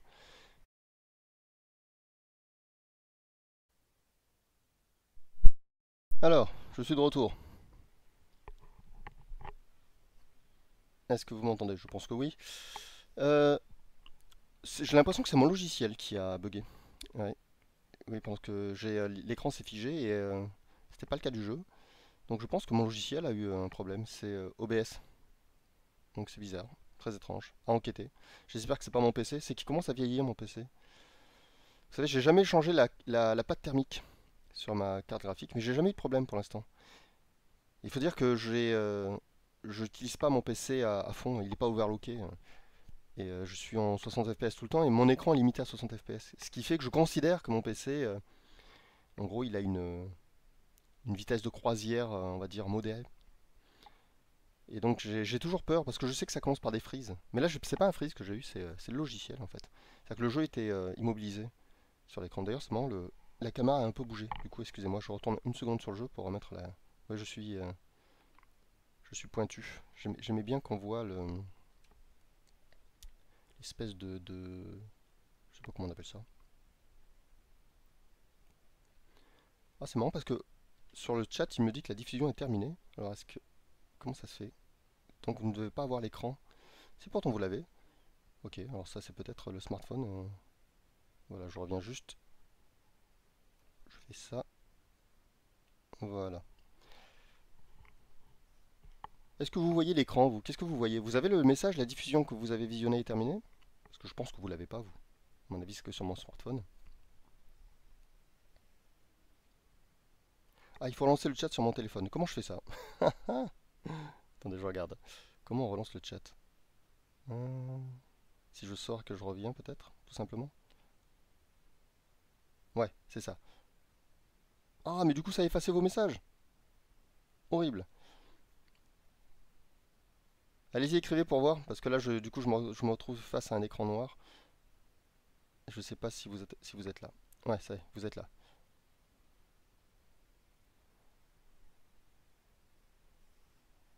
Ouais, n'oubliez pas donc que le trailer d'Orion, tome 5, est disponible à l'instant. Vous le voyez là, il est en post-it au-dessus du chat. Cliquez dessus et faites-moi vraiment, rendez-nous service. Si vous ne le faites pas pour moi, faites-le pour NIB. Si vous ne le faites pas pour NIB, faites-le pour l'amour de l'art. Retweetez, il faut absolument retweeter ce teaser. Voilà. Et likez-le, enfin bref, regardez-le. Oui, on parlait de la complexité et je disais que j'ai besoin de complexité. Ouais, j'ai besoin de. Ouais, il me faut quelque chose de. Il faut que mon cerveau puisse travailler sur quelque chose. Moi, je serais heureux si j'avais 10 mangas à faire en fait. Ouais, mais c'est pas le cas. Et comme j'ai besoin d'être accaparé en fait. Il faut que mon esprit soit accaparé. Donc voilà, du coup, bah, Diablo 4, je joue sans jouer. Vous savez que c'est comme les enfants qui n'ont pas d'ordinateur dans les années 80 qui n'avaient pas d'ordinateur ou de jeux électroniques et qui n'avaient pas les moyens et du coup ils se dessinaient, et moi je l'ai fait donc je le sais, ils dessinaient ou ils découpaient le jeu électronique dans un magazine de jouets, dans un journal de jouets, dans un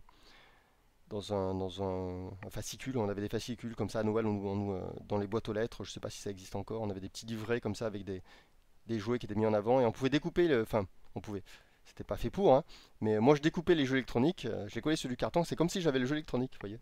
Et quand on est pauvre, on fait ça. Il y a un animé qui s'appelle Golden Boy. J'aime beaucoup le manga jusqu'au troisième volume. C'est un manga très intelligent, Golden Boy. Et il y a un animé qui est pas mal du coup. À un moment, le héros doit sauver une boîte, c'est une boîte informatique. En fait, on se rend compte que c'est un génie de l'informatique. Il y a un flashback, et ça c'est un vrai flashback, où en fait on le voit, il est enfant, et il apprend à taper sur un clavier avec un clavier qu'il a fabriqué en carton. Il a un ordinateur en carton parce qu'il n'a pas d'argent. Et donc il s'invente une vie d'informaticien. Et en fait il est devenu super bon. Et ça c'est un vrai flashback. Ça c'est génial. Et oui, c'est ça un flashback. Et bah en fait je faisais pareil quoi. Et donc là je fais Diablo 4 sans avoir le jeu. Voilà. Donc vous savez tout sur moi. Il y avait Ryan qui me dit si tu cherches de la complexité dans leur genre respectif, passe of Exile. Mais j'attends le 2 du coup. Parce que le premier il était à moitié contrôleur, à moitié souris. Il me faisait un peu peur. Et j'attends le 2. Le 2 je le prendrai direct quand il va sortir. Parce qu'on m'en a dit tellement de bien de Pass of Exile. Warframe m'intéresse pas par contre. Désolé, j'ai joué, c'est pas mon truc. Ouais, Warframe il me plaît pas du tout.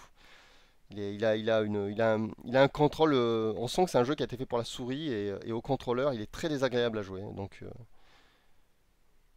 voilà. Mais je sais que c'est un bon jeu, surtout qu'il est gratuit, hein. C'est un très bon jeu, c'est un des meilleurs jeux gratuits qui soit, hein, en fait.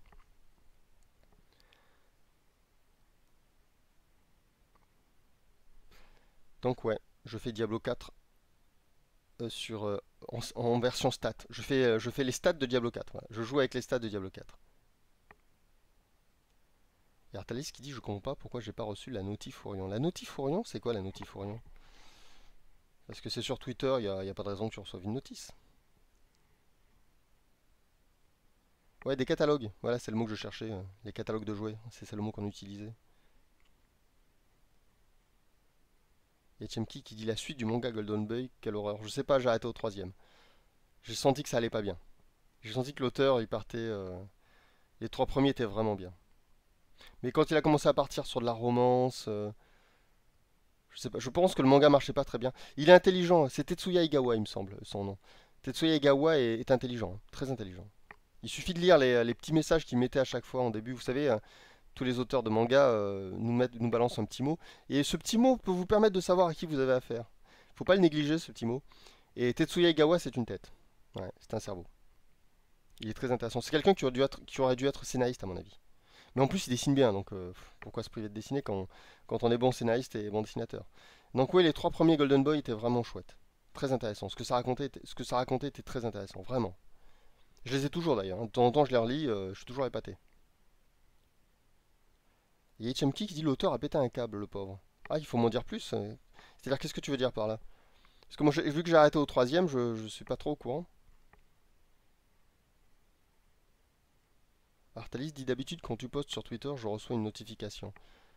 Ah bon? Bah peut-être qu'on a été soft bloqué par Elon Musk. Elon Musk, peut-être qu'il a essayé de lire Orion, il a dit mais c'est quoi, je comprends rien. Il a dit mais c'est quoi, elles sont où les boules de feu? Il a dit. Elles sont où les boules de feu? Et les bateaux pirates, ils sont où?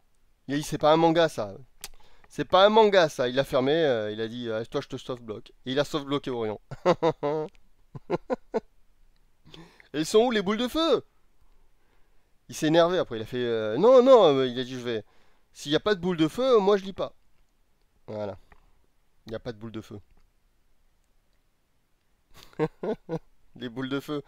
Bah un manga sans boules de feu, c'est pas un manga, tout le monde sait ça. Vous avez essayé de lire Urasawa? Il n'y a pas de boules de feu. C'est pas un manga ça. Un manga, il faut qu'il y ait des boules de feu.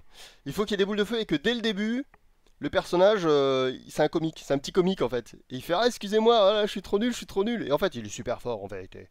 Après en fait il est vachement fort. Mais au début il est trop nul, il fait excusez-moi, je suis trop nul. Ça c'est un bon manga. Oh excusez-moi, je suis vraiment je suis le dernier des êtres humains. Allez-y, vous pouvez, tuez-moi, je suis trop nul. Oh j'ai trouvé un nouveau pouvoir. Et maintenant en fait je suis pas nul en vérité, je suis fort. Et maintenant j'ai un sourire narquois parce que je suis le plus fort. Et on va faire un tournoi. Voilà. Ça, c'est un manga. C'est un bon manga, ça. C'est un manga qui va rapporter beaucoup d'argent, ça. Jusqu'au jour où un gars se réveillera et dira mais en fait, il y en a marre, quoi. C'est toujours pareil. Il y en a marre. Faut passer à autre chose. Ça fait 20 ans que ça dure, là. Il faut passer à autre chose.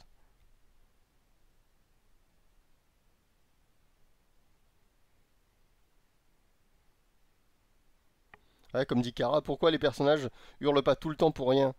Ah ouais, c'est vrai, les mangas, c'est ça. C'est non, je ferai ce que je ferai. Non, je ferai le tournoi.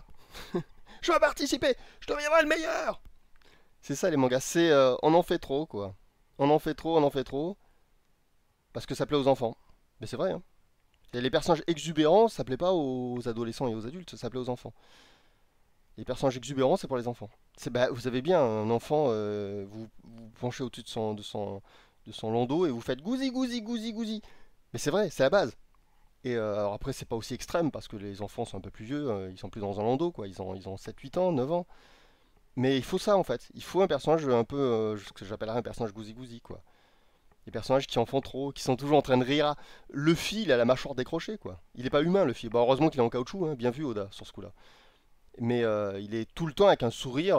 C'est Smiley Boy en fait. C'est pas un humain en fait. C'est un smiley sur le corps d'un humain. Et les enfants, ils sont sensibles à ça. Moi, je dis que s'il tue pas Luffy, si la fin de One Piece, c'est pas la mort de. Si la fin de One Piece, c'est pas la mort de Luffy, alors là, je pourrais pas le sauver, Oda. C'est-à-dire que là, parce que jusqu'à présent, je vous dis, One Piece, c'est un bon manga pour enfants. C'est un bon Kodomo pour moi. C'est-à-dire que c'est un bon manga pour enfants. Mais s'il tue pas Luffy, là, je lui en voudrais sérieusement. Il a intérêt à flinguer Luffy à la fin. Parce que Luffy, c'est un personnage qui est très désagréable, en vérité.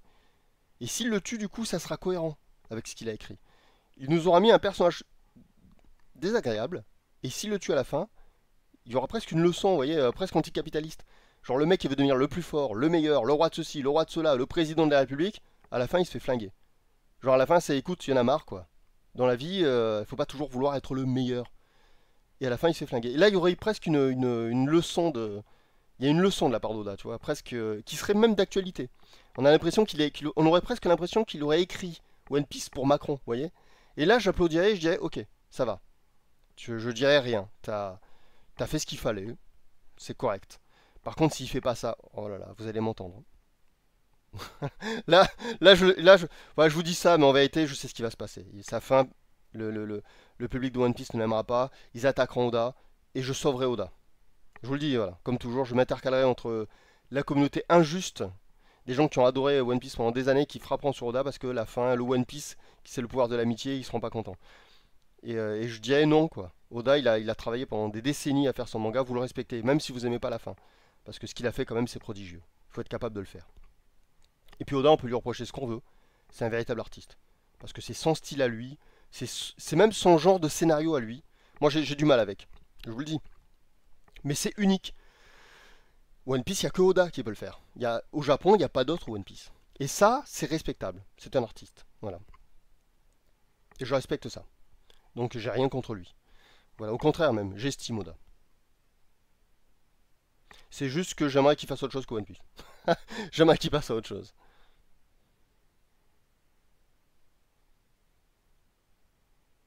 Et James Kim me dit mais non, Luffy est une figure contestataire. Ouais, mais c'est une figure contestataire pas très bien écrite. Parce qu'il est tellement contestataire qu'il. Tu sais ce qu'on dit du bien? Que si on lui donne trop de pouvoir au bien, il devient le mal. Et c'est ça le problème avec Luffy. Et il a pas cette subtilité là, Oda. Il a pas bien compris. Vous savez, un mec qui pense être le bien, au bout d'un moment, il va censurer ceux qui sont contre lui parce qu'il se dit bah je suis le bien. Si je veux que tout aille bien, bah, c'est un peu elle, c'est un peu Killa, pardon, dans Death Note. Killa, il tue les gens qui s'interposent à lui, qui se mettent sur son chemin. Pourquoi? Parce qu'il considère qu'il fait le bien. Donc les gens qui s'opposent à lui sont le mal. C'est logique. Et le problème de Luffy, c'est qu'il est un peu comme ça. C'est que Luffy, il veut devenir le roi des pirates, il veut devenir le roi des pirates, mais ça, c'est une façon de penser d'un homme d'affaires capitaliste, en fait. Je veux être le meilleur, je veux tout réussir, je veux être au top, je veux être le sommet. C'est une très mauvaise façon de penser. Donc, dans sa contestation, il a une façon d'être qui est la façon d'être des gens que je considère comme des individus malveillants. Du coup, il est pas, il est, Luffy, c'est pas un personnage que je trouve très sain. Voilà. Il est pas sain du tout, en fait, même. Ses potes sont beaucoup mieux.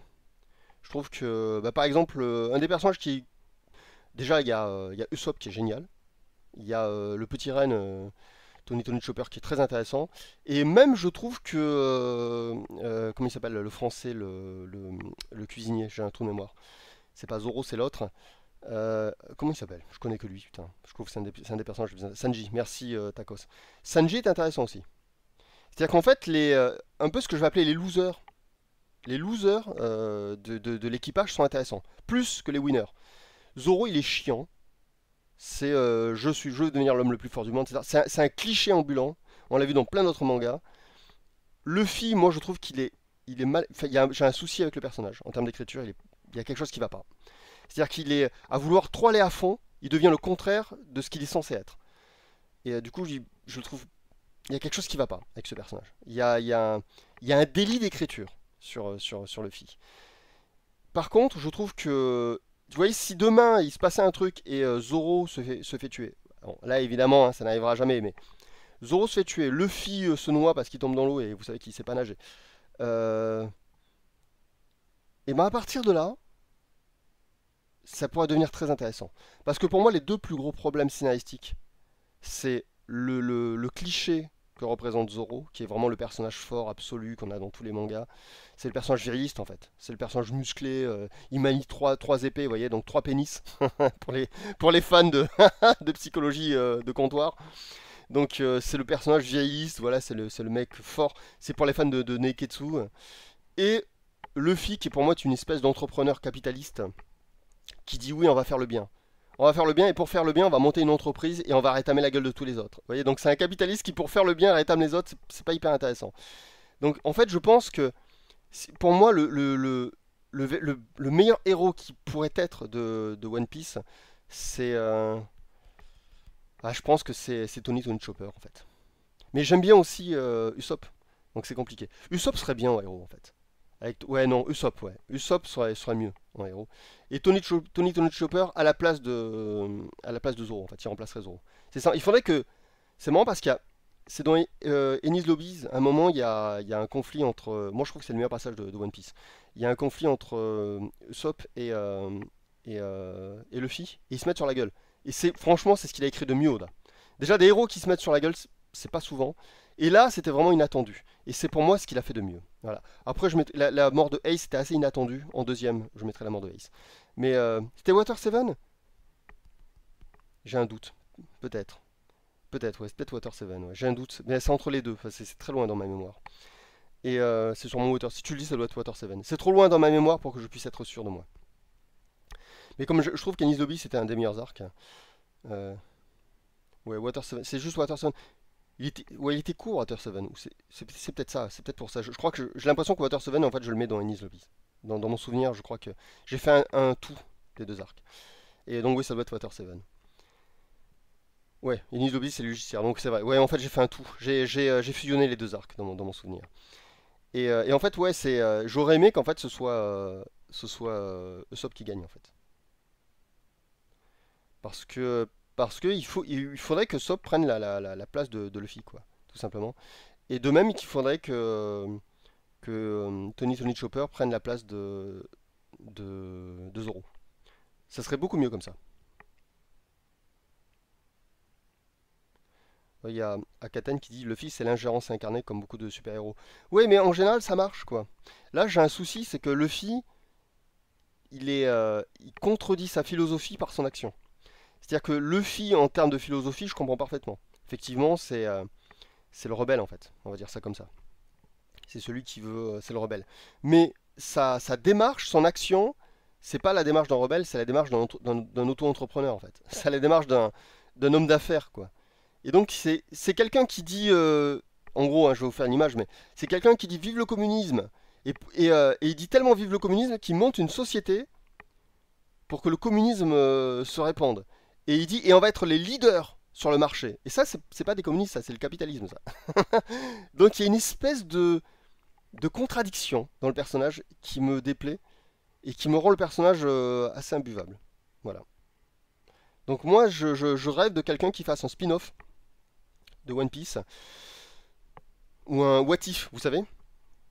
Et dans ce What If, Luffy et Zoro sont morts. Et c'est Zoro qui commande. Pas Zoro, pardon, c'est Usopp qui commande avec en bras droit Tony Chopper. Et en bras gauche Sanji. Voilà, j'adorerais ça. Vraiment, hein. J'adorerais voir ça. Je me demande à quoi ça pourrait ressembler. Et ça changerait tellement de choses. Ça serait vraiment intéressant. Et Misama dit Usopp c'est le seul à avoir le courage de s'opposer à Luffy alors que Zoro est loyal jusqu'au bout. Ça m'a bluffé. Ouais, Usopp, il est génial. Usopp est vraiment intelligent. C'est-à-dire que Usopp représente Luffy. Parce que Luffy, dans le contexte du monde de One Piece, c'est quelqu'un qui se dresse contre les archaïsmes de la piraterie posés là. C'est un vent de fraîcheur, en fait, Luffy. Et donc, dans le contexte, ça c'est dans le contexte du monde de One Piece. Mais dans le contexte du navire, du bateau, des héros de One Piece, dans ce contexte-là, c'est Usopp qui est le seul à se dresser contre les lois édictées, parce que c'est le leader, c'est quand même Luffy. Le seul qui se dresse contre Luffy, c'est Usopp. Donc Usopp est le Luffy dans le contexte du navire de... C'est-à-dire qu'en fait, si Luffy était cohérent avec lui-même, il laisserait sa place à Usopp. Parce qu'il comprendrait que Usopp est une représentation locale de ce que lui-même représente au niveau mondial. Vous voyez la logique scénaristique? C'est ça en fait. C'est ça la logique scénaristique. C'est-à-dire que logiquement, Luffy devrait prendre conscience de se dire, mais en fait, Usopp c'est moi. Et je suis ce que je reproche à la piraterie. C'est-à-dire que j'ai ma logique depuis le début, elle n'a pas changé, je veux devenir le seigneur des pirates. Je suis le vieux en fait. C'est-à-dire que je suis celui qui a décidé quelque chose et auquel tout le monde s'accorde. Je suis pas le vent de fraîcheur. Et c'est ça qui serait intéressant. Moi, je rêve de ça en fait. Bon, après, il faudrait qu'il y ait un vrai scénariste en fait qui bosse là-dessus. C'est-à-dire quelqu'un qui se pose les questions que je me pose. Mais ça serait très intéressant. Oui, il y a Akaten qui nous dit c'est la ferme des animaux, Luffy en fait. Et il y a un peu de ça. Il y a les 10 commandements, on va dire, dictés par Luffy. Et si quelqu'un se dresse contre ça, ça va pas bien, quoi. Mais moi, j'aimerais qu'à un moment, l'équipage, vous savez, les révoltés du Bounty, quoi. Il faudrait que ça arrive à un moment. Sauf que c'est un film de pirates célèbre, hein, c'est les révoltés, je crois, les révoltés du Bounty. J'ai l'impression que c'est pas le mot révolté. Vous irez vérifier sur Wikipédia. Les révoltés du Bounty. Et c'est pareil, il me semble, dans mon souvenir, hein, c'est des gars qui se... C'est des pirates, en fait, qui se révoltent contre leur capitaine. Et il me faut ça, en fait. Il me faut une mutinerie, c'est le mot exact. Il me faut une mutinerie dans One Piece avec. Vous imaginez comme ça serait génial? C'est-à-dire qu'une mutinerie où ils disent non, Luffy, maintenant il y en a assez quoi. Vouloir être les rois des pirates, ça nous. En fait, voilà je vais vous inventer un scénario que j'aimerais voir dans un tome de One Piece. C'est classique pourtant, hein, vous allez voir, hein. Le bateau se rapproche d'un continent et il reçoit, mon classique, une demande d'aide de quelqu'un qui arrive par un moyen qu'importe, ça c'est pas important.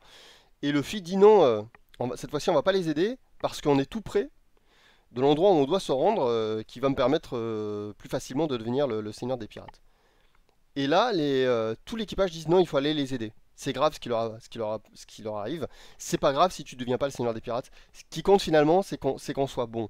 Qu'importe le titre, ce qui compte, c'est notre façon d'être, de penser. Et là, en fait, ils se mettent sur la gueule, ils sont pas d'accord. Et il y a une vraie mutinerie. Et Luffy perd sa place de capitaine. Et c'est donc Usopp qui devient capitaine. Et son bras droit, c'est Tony Chopper. Et ça serait intéressant parce que je trouve que même là, Luffy deviendrait intéressant. Parce qu'on aura un personnage dépressif qui serait obligé de se poser des questions sur lui-même et sur tout ce qu'il a fait jusque-là. Et ça serait très intéressant. En fait, les winners, c'est des masculinistes. Un winner, c'est un mec qui pense avec sa teub, hein, pour faire une espèce de métaphore. C'est juste un mec qui est là pour gagner. Et là, on aurait un Luffy brisé. Et je pense qu'il gagnerait en profondeur. Parce on pourrait avoir carrément, vous savez, plusieurs chapitres sur Luffy, carrément. Qui regarde l'eau, en fait. Et qui se demande à quoi il sert et à quoi ça a servi tout ce qu'il a fait. Et qu'est-ce qu'il devrait avoir appris de tout ça. Et je pense que ce qui serait beau, c'est que Luffy arrivera à revenir. C'est-à-dire que vous savez, il touche le fond, comme une balle en caoutchouc, parce qu'il est en caoutchouc, Luffy. Il touche le fond, et en touchant le fond, il rebondit. Vous comprenez? En arrivant tout en bas, il prend conscience qu'en fait, il s'était trompé de rêve. Et ça serait intéressant. Moi, j'aimerais beaucoup ça.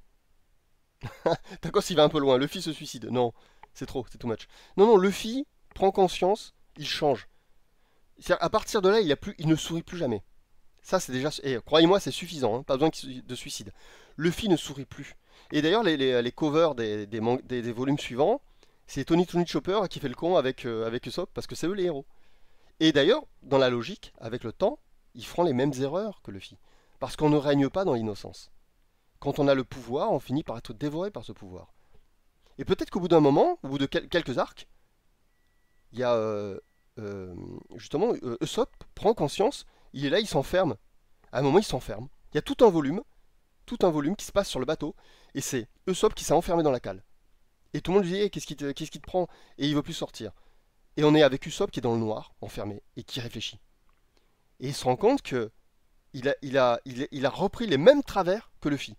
C'est-à-dire il se rend compte que la responsabilité de mener un équipage nous conduit à un moment à avoir forcément l'ego d'un leader. Et donc, on fait des erreurs. Et il va voir Luffy, et il enlève, mettons, je sais pas, c'était une ceinture, j'en sais rien, un chapeau de pirate. Il enlève le vêtement qui faisait de lui, ou un sabre, qui faisait de lui le leader, et il le rend à Luffy. Et il dit, non, il dit, je me suis trompé, c'est toi le vrai capitaine. Et là, on a du coup une espèce de un nouvel arc de One Piece, où on a un Luffy qui en a plus rien à foutre de devenir... Même il prend le truc, il lui donne son sabre, ou je sais pas, son casque, son chapeau de pirate, et il le jette à l'eau, Luffy. Et il dit terminé avec ses conneries. Et il dit on n'est plus des pirates, on arrête tout ça.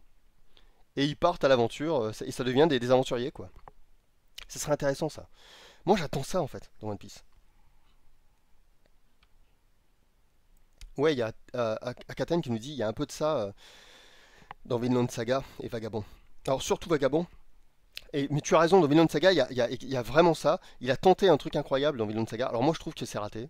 C'est mon avis, mais ça s'arrête à moi. Mais il y a au moins l'audace. Et il n'y a pas l'Oda, mais il y a l'audace. Parce que justement, moi j'aimerais que Oda. Il faudrait mélanger Oda et Ace, vous voyez, l'Odace. Donc il faudrait qu'Oda se mélange à Ace et qu'il récupère cette audace qu'il a eue en flinguant Ace. Mais en flinguant Ace, c'est comme si c'était la fin de l'audace. On a enlevé le As de Oda et il ne reste plus qu'Oda. Et donc j'aimerais qu'il ait cette audace, effectivement. Mais oui, il y a eu cette audace dans Vinland Saga. Après, moi je trouve que Vinland Saga est très mal écrit. Alors ça me concerne. Mais le manga est super bien dessiné. Je pense que c'est un bon manga, Vinland Saga. Voilà. Réellement, je pense que c'est un bon manga. C'est juste que moi, je m'ennuie cruellement. Voilà. Je m'ennuie et je vois toutes les ficelles en fait. Je m'ennuie terriblement. Après, je suis pas le lecteur type, moi. Il faut pas se fier à ce que je dis parce que moi j'écris. Alors du coup, je dois être, malgré moi, je dois être très exigeant. Et puis je l'ai expliqué, il me faut de la complexité et je trouve qu'il y a zéro complexité. Je m'ennuie.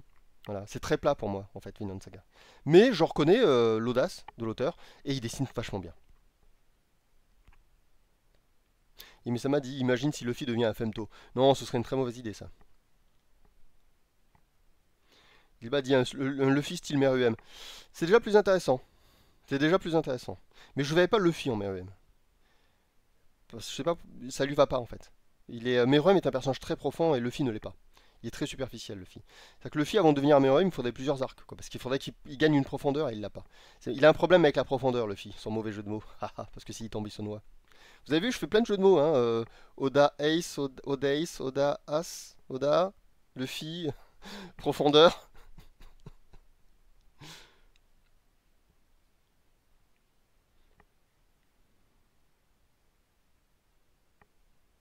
Il y a Takos qui dit il a pas flingué Ace à cause de son éditeur. Bah, si c'est le cas, je suis pas au courant.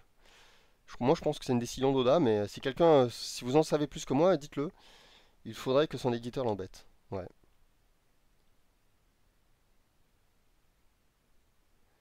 Et Misama nous ajoute Luffy dit qu'il veut être le roi des pirates pour être libre. Bah justement, il est con. C'est ce que je viens de dire. Il veut être le roi, mais un roi, ça a des responsabilités. Et oui. Être le premier, c'est très. Vous savez qu'être un premier, quelqu'un qui est le premier dans un domaine, il a de lourdes responsabilités.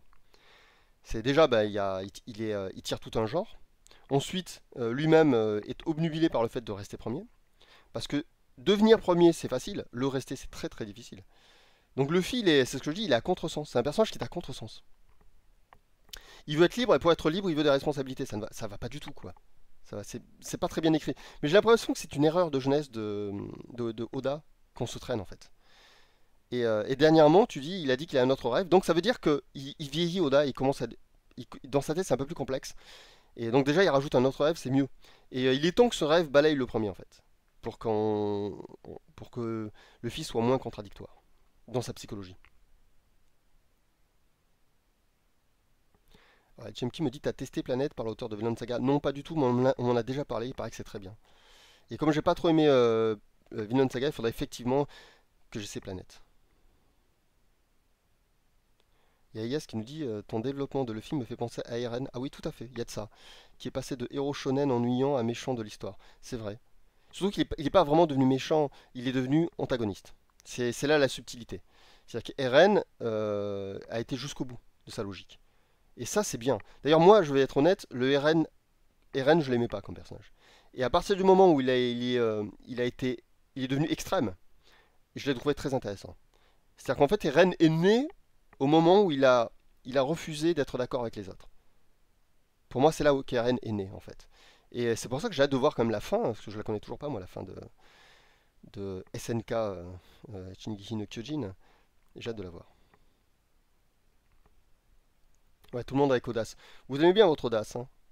Mais écrit avec deux S, voilà. A deux S. Audace égale profondeur, voilà. Clems carrément qui met le doigt sans mauvais jeu de mots. Calme-toi, Clems. Ça va finir hentai tout ça. Ou yaoi. Ou plutôt yaoi vu l'orifice. Bon, ce sont les bêtises. Alors Yamisama nous dit un truc qui m'agace un peu avec Luffy, c'est que ses combats n'ont aucune dimension spirituelle. Souvent il ne cherche pas à comprendre d'ailleurs, il veut juste défaire l'ennemi. C'est ce que je vous dis, il est superficiel Luffy. Luffy, il y a zéro profondeur. Et le seul moyen de le rendre profond, c'est de le briser. Scénaristiquement, c'est le seul moyen. C'est-à-dire qu'il faut le briser et quelqu'un qui est un gagnant, qui gagne tout le temps, vous lui retirez sa victoire, il va devoir réfléchir sur lui-même. Et vous allez en faire un personnage beaucoup plus profond. Il faut briser Luffy. Mais je regrette de voir qu'Oda ne semble pas vouloir faire ça.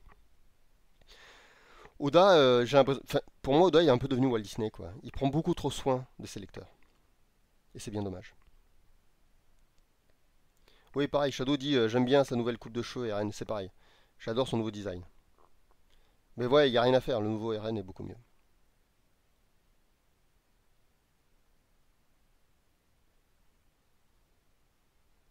Et Kara me dit je vais te spoiler la fin comme tu m'as spoilé le nouvel arc de Hunter x Hunter. La fin de quoi? Mais je vais pas spoiler de nouvel arc de Hunter x Hunter. On peut pas spoiler Hunter x Hunter, c'est trop complexe Hunter x Hunter. C'est trop malin Hunter x Hunter. Il y a trop de choses. Même si je te spoilais un truc grave d'Hunter x Hunter, en le lisant, tu te dirais ah ouais mais c'est pas comme ça que je l'avais imaginé. Togashi est un écrivain complexe. C'est un pas un écrivain. Je suis tellement fatigué. Euh, Togashi c'est un scénariste complexe. C'est un écrivain scénariste. C'est un dessinateur. J'ai mélangé en fait écrivain et dessinateur, ça fait écrivain. Il est complexe Togashi. C'est pour ça qu'il est admirable. Ses personnages sont tous très complexes. Tous. C'est ça qui est incroyable. C'est que même ces personnages superficiels comme Gon sont complexes. Il y a une complexité chez Gon. C'est assez incroyable. Mais j'admire hein, Togashi. Togashi, c'est un mec qui écrit du shonen avec l'intelligence d'un mec qui écrit du seinen. Donc c'est beau, hein. C'est très très beau. Vous voyez, Chainsaw Man, ouais, c'est Clems qui dit comme un certain perso a brisé Denji dans Chainsaw Man. Bah, Chainsaw Man, pour moi, c'est encore un peu superficiel. J'aime bien Chainsaw Man, mais je trouve pas la complexité, par exemple, dans Togashi. Voilà. Et heureusement, c'est plus complexe que One Piece, c'est déjà ça. Mais j'aimerais que l'auteur vieillisse en fait un peu et qu'il y ait encore un peu plus de complexité. Il ne lui manque que ça. Mais c'est pas mal quand même. Pour l'instant, j'aime bien. Pour moi, c'est un des meilleurs mangas actuels. Je le mets largement par exemple au-dessus de Jujutsu Kaisen. Jujutsu Kaisen pour moi, c'est complètement superficiel. C'est du plastique qui sent, mais alors même, ça sent l'usine chinoise. Vous voyez? J'ai vraiment du mal avec Jujutsu Kaisen. Alors que Chainsaw Man, ça passe très bien. Alors j'attends la suite en animé. Puisque je suis plus l'animé que le manga. Et moi j'ai beaucoup aimé l'animé Chainsaw Man, donc vraiment j'ai trouvé techniquement impressionnant. J'ai hâte de voir la suite, même si je sais que les fans n'ont pas aimé le rythme, je peux comprendre. Et oui, en manga le rythme c'est comme Dragon Ball, hein. Moi j'adore le rythme du manga Dragon Ball, du coup j'aime pas l'animé Dragon Ball. Donc si je comprends ça, évidemment je comprends les fans du manga Chainsaw Man qui n'ont pas l'animé, je les comprends parfaitement. Et peut-être qu'un jour il y aura une version Redux, je sais pas comment on peut dire, une version Kai, comme il y a eu pour Dragon Ball.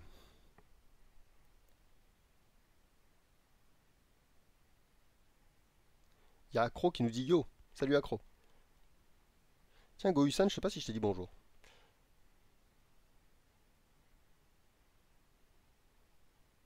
Et Misama nous dit je connais les gens qui n'aiment pas Gon mais préfèrent Luffy. Bah, tu connais des mauvaises personnes. Ben, méfie-toi de ces gens-là. Non, c'est des gens qui n'ont pas lu Hunter x Hunter, c'est pas possible. C'est des gens qui croient avoir lu. Ils ont juste vu l'animé ou je sais pas. Shadow dit quand j'explique pourquoi j'aime pas l'anime Dragon Ball Z, les gens sont totalement sceptiques. Bah ils ont tort, parce que ils ont pas lu le manga, parce que le manga est tellement mieux. Tellement mieux. Il y a Klebs qui dit je te conseille de suivre le manga. Non, je pourrais pas le suivre. Je préfère largement l'anime. Le manga, il faudrait que je l'achète et j'ai trop de choses à acheter. Non, non, je vais continuer avec l'anime. Maintenant, je regarde que les animés quasiment. Les seuls mangas que j'achète, c'est ceux qui n'ont pas d'animé. Par exemple, le dernier que j'ai acheté, c'était Pluto. J'ai acheté la complète de Pluto d'Urasawa. C'est marrant parce qu'il y a un animé qui arrive. Et il a l'air magnifique. J'ai hâte de voir ça. D'ailleurs, NIB est en train de le lire en ce moment. Elle pourrait nous dire ce qu'elle en pense.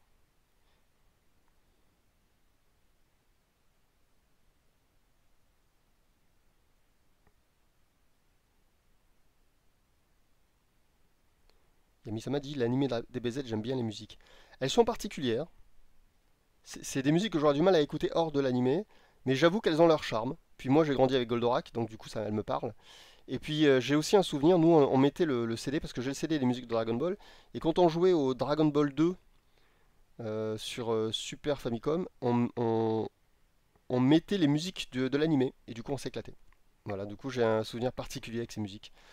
C'est pas mon genre en fait, c'est pas mon genre préféré, les musiques de cet auteur-là. Ce qu'il fait est particulier, je suis pas hyper fan, mais j'avoue que elles ont un charme particulier.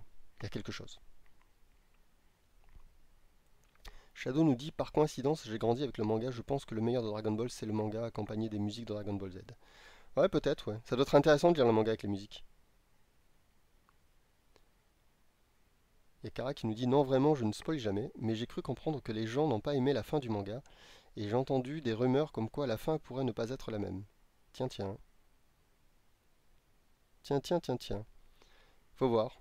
Mais pourquoi pas. Après, on va pas se mentir, c'est très probable que l'anime change la fin. Pourquoi? Parce que le manga de Shingeki no Kyojin est mal écrit. Et oui, c'est dingue, hein, mais scénaristiquement, il est très mal écrit. Et il y a beaucoup de choses qui ont été améliorées par l'anime.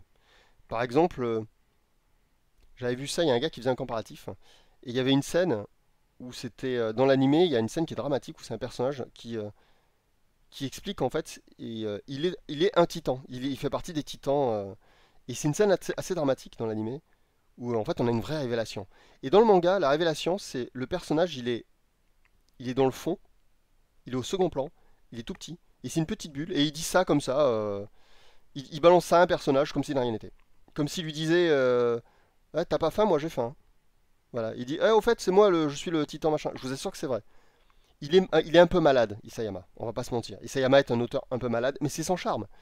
Et scénaristiquement, il est aux fraises. Mais, comme il est malade, il a des idées un peu malades, et du coup c'est intéressant. Voilà. En fait, en gros, il a essayé de faire un Mazinger New Generation. C'est qu'il a enfermé des individus dans des colosses géants. Et Mazinger, c'était la première fois qu'on avait un héros enfermé dans un robot de métal. Il faut s'en souvenir de ça. Parce qu'on a eu des robots de métal avant ça, mais c'était des drones. Tetsujin 28, il est commandé à distance, par exemple. Parce que Tetsujin 28 est considéré comme le premier gros robot. Mais en fait, le premier super robot, enfin le premier robot, Giant Robot en fait, Tetsujin 28. Mais le premier super robot, c'est Mazinger, parce que c'est la première fois qu'on a un pilote héros. C'est important ça, c'est que le principal protagoniste est le pilote d'un robot géant. Parce que des pilotes de robots géants, on pouvait en trouver, mais c'était des méchants avant. Et là, c'est la première fois qu'un auteur décide que le héros aurait un robot géant. Et en fait, il a repris ça. Ce qu'on retrouvera dans Evangelion d'ailleurs, hein. Je vous rappelle que Evangelion, c'est pareil, hein, on retrouve le même principe que Mazinger, hein. C'est des personnages enfermés dans des robots, un peu comme dans Gundam. Sauf que là où il y a le coup de génie d'Hideaki Anno, c'est qu'en fait, c'est pas vraiment des mechas, ils sont biologiques, c'est plutôt des humains, quoi. Donc on a déjà avec Evangelion ce que va devenir SNK, Shingeki no Kyojin. C'est-à-dire que SNK, c'est c'est un gars qui connaît Evangelion et qui connaît Mazinger Z, qui a fait sa propre tambouille. Voilà, on va dire qu'on a une évolution en fait, de Mazinger Z en passant par Evangelion, ça devient Shingeki no Kyojin. Voilà. Comme quoi, il n'y a pas de secret, hein. Tout est évolution au Japon. Ah, Yamisama dit, après SNK, je trouve que les sentiments des personnages sont trop exacerbés et lyriques. Alors j'en avais déjà parlé, il y avait quelqu'un qui m'avait attaqué dans les commentaires, qui n'avait pas aimé que je dise ça, mais j'avais dit que le traitement des interactions entre les personnages était nanardesque. Et c'est ce que tu viens de dire en fait. Et ça, par contre, ça j'y tiens, là il n'y a rien à faire. Mais je pense mais de toute façon, vous l'avez vu, Isayama. Je sais pas si vous l'avez vu quand il est venu en France. Isayama a un petit problème personnel, enfin il a un problème social, hein. Le mec, il est bizarre, hein. Et ça se sent dans son manga. Et bizarrement aussi, c'est ce qui fait son charme. Parce que du coup, ce qu'écrit Isayama, personne ne pourrait l'écrire comme lui. Isayama est quelqu'un qui est décalé, et son manga est décalé. Et l'animé recale son manga en fait. C'est-à-dire qu'il améliore les choses décalées. Et du coup, bah oui, il est fort probable que la fin de l'animé soit pas la même que le manga. Et ça sera pas plus mal.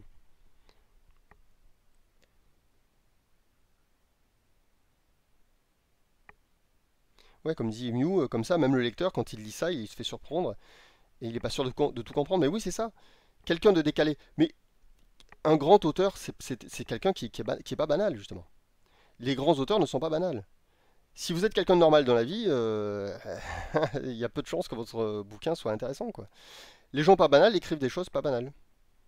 Même si parfois j'entends le contraire. Il y a des gens qui disent que les gens pas banals écrivent des choses banales et que les gens banals écrivent des choses pas banales. C'est pas faux non plus. Parce que les gens banals veulent se sortir de leur banalité, donc du coup ils vont écrire des choses qui sortent de l'ordinaire. Alors que les gens qui sortent de l'ordinaire vont écrire des choses banales. C'est pas faux non plus. Mais je pense qu'on parle pas de la même chose. Il n'y a pas banal peut-être au sens de vie. Il y a des gens qui ont une vie pas banale et du coup ils vont écrire des choses banales. C'est des gens qui ont une vie qui n'est pas calme. Du coup, ils vont écrire des choses calmes. Et les gens qui ont une vie aventureuse et une vie trépidante, pardon, le contraire, les gens qui ont une vie enfermée, une vie calme où il se passe rien, du coup, ils ont une frustration et ils vont la passer dans leur récit. Ils vont écrire des choses, des récits où ça explose de tous les côtés, il se passe plein de trucs. Donc ça, c'est assez vrai. Mais après, il y a la psychologie. Et je pense qu'il y a des gens qui ont une psychologie commune, quoi. C'est des gens qui peuvent sortir dans la rue, parler avec quelqu'un, c'est des gens normaux. Euh, Eux, ils vont écrire des choses plutôt normales parce que leur psychologie est commune. Donc leurs personnages ont une psychologie commune. Puis il y a des gens qui sont décalés, qui comprennent pas les autres, qui n'arrivent pas à parler avec les gens. Et donc ils vont faire des relations entre les personnages qui marchent pas vraiment, mais qui du coup sont atypiques. Et c'est le cas d'Isayama. Isayama, les relations des personnages, elles sont absurdes. Et du coup, c'est atypique. Et ça donne un genre à son manga que les autres n'ont pas. Par exemple, je pense qu'Oda est quelqu'un de tout à fait normal. Je pense qu'Oda, c'était le bon copain de tout le monde à l'école. Ouais, ouais. Oda, c'est quelqu'un. Ce que me raconte One Piece, c'est que Oda, c'est un mec absolument normal. C'est un mec standard. C'est le bon copain à l'école, c'est le type sympa que tout le monde aime. Voilà. C'est un mec normal. Hunter x Hunter me dit que Togashi n'est pas un mec normal. Hunter x Hunter, c'est l'œuvre d'un mec qui est décalé. Et ouais, le manga parle de l'auteur. Pour un auteur honnête, il est impossible de ne pas mettre de lui dans son manga, puisque son manga, c'est lui. C'est une extension artistique de sa personnalité. Et Misama me dit pourtant Togashi a l'air d'être aimé par tout le monde. Ah mais ça n'empêche rien. J'ai jamais dit qu'il était méchant. Togashi est le mec le plus gentil du monde, ça c'est connu. Mais c'est quelqu'un de décalé. Il se cache par exemple, il se met toujours une tête de chien, on voit jamais sa tête. Il y a des histoires curieuses sur Togashi. Il y avait un assistant je sais plus, qui parlait d'un mangaka qui était capable de faire quelque chose de particulier. Et le lendemain, Togashi arrive et il le fait. C'est-à-dire qu'il a travaillé toute la nuit pour le faire. Pour dire, ouais, moi aussi je sais le faire. Il est particulier, Togashi. C'est, si vous avez déjà lu des entretiens entre lui et des mangaka, il a pas du tout une façon de penser normale, quoi. Il a un point de vue sur la scénarisation qui se rapproche plus du mien. C'est-à-dire que quand il parle, il dit pas des choses que disent les gens qui parlent de scénario, par exemple. D'ailleurs, c'est bizarre, pour un mangaka, il a un point de vue de scénariste. C'est très étrange, ça. Rien que ça, c'est très étrange. Des mangaka, et en plus à l'occidental. Il a un point de vue sur la scénarisation très occidental. C'est très très étrange pour un japonais. Il faut aller chercher chez Tezuka pour retrouver ça. Chez Kurosawa. C'est très rare au Japon. Les japonais qui ont un point de vue occidental sur la scénarisation. Il y a qui d'autre? Un peu Gonagai aussi. Gonagai, il a un peu de ça parfois. Mais la plupart des auteurs, en général, ils ont un point de vue tout à fait japonais sur la scénarisation. Et ils écrivent comme des japonais. One Piece, c'est une scénarisation purement japonaise. C'est une scénarisation fleuve. Vous savez, pour la pour la résumer en termes de mécanique, souvent je vous dis ça. C'est une information, plus une information, plus une information, plus une information. Ça, c'est le manga en fait. C'est un plus un plus un plus un plus un plus un. C'est-à-dire qu'il y a un nouvel événement, un nouvel événement, un nouvel événement. Et la scénarisation occidentale, c'est un plus 2 égale 3. C'est-à-dire qu'il y a un événement, un nouvel événement, et ça produit quelque chose qui altère le cours des événements. Et les mangas, comme c'est des séries longues, on peut pas trop altérer. Du coup, le manga, c'est répétitif, on va dire, de façon naturelle. C'est-à-dire qu'en fait, c'est toujours un peu la même chose qui se produit. City Hunter, c'est toujours Ryo Saiba avec Kaori Makimura qui va dans la gare près de chez eux, voir s'il y a un message XYZ. C'est quelqu'un qui veut les embaucher. Souvent, c'est une femme. Cette femme, elle a de gros problèmes avec un agresseur qui veut la tuer. Pour la protéger, elle dort chez Ryo Saiba et chez Laura. Et Ryo Saiba, pendant la nuit, il va tenter d'aller faire des bisous à la jante dame. Du coup, Kaori s'énerve, elle l'enferme à l'extérieur. Du coup, la princesse a sauvé, donc cette jante dame, elle voit Ryo Saiba pas du tout comme elle l'imaginait, comme un type bien, mais comme un crétin. Le lendemain, interviennent donc le drame, c'est-à-dire la personne qui tente de tuer cette femme. Là, Ryo Saiba sort son magnum, il abat le gars, elle se rend compte qu'en fait c'est un super détective et qu'en fait c'est un vrai homme. Du coup, elle en tombe amoureuse. La musique commence, donc le générique, les quelques notes avant le générique est terminé. Bah ça, c'est quasiment tous les épisodes de City Hunter. Mais c'est pas nul. C'est pas nul parce que même si c'est la structure de base, c'est jamais la même fille, c'est jamais la même situation, c'est pas le même méchant. Vous voyez? Et les Japonais écrivent beaucoup comme ça. Ils sont très serial, pas serial killer, hein. Ils sont très dans la série, ils sont très serial. C'est du serial writing. One Piece, c'est du serial writing.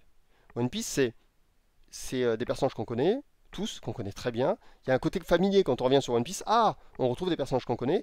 Ils sont sur leur bateau, ils se dirigent, ils veulent. Voilà, Luffy veut toujours devenir le roi des pirates, mais ça en vérité c'est pas important.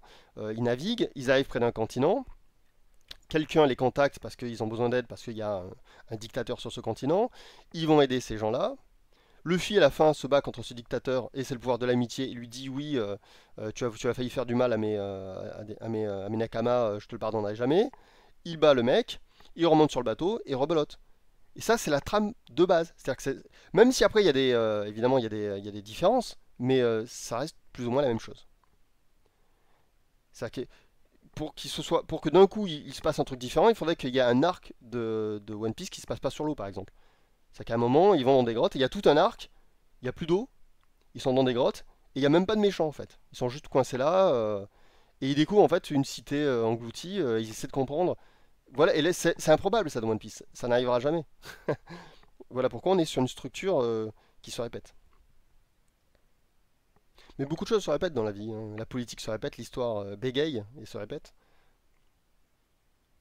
Et Misama dit, c'est comme les antagonistes qui veulent conquérir le monde. C'est un monde vide comme but. Absolument. Je suis bien d'accord avec ça. Il y a... Après, il y a des auteurs capables de prendre. Alors ça, je l'ai vu. Je pense à Watchmen. Il y a des auteurs. Alors ça, pour moi, c'est les meilleurs. Des auteurs capables de prendre un principe déjà connu, que tout le monde connaît.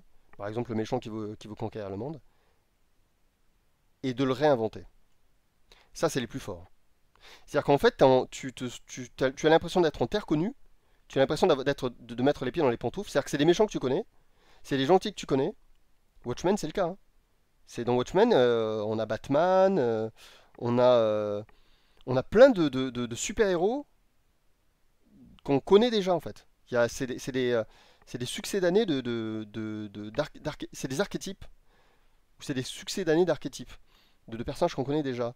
Et, euh, et il les a réinventés, Moore. Et ça, c'est le top, quand on arrive à faire ça.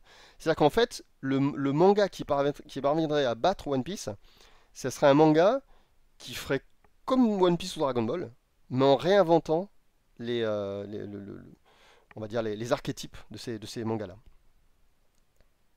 C'est-à-dire non pas en évitant de sombrer dans le stéréotype d'archétype, mais en recréant des archétypes, ce qui est très dur.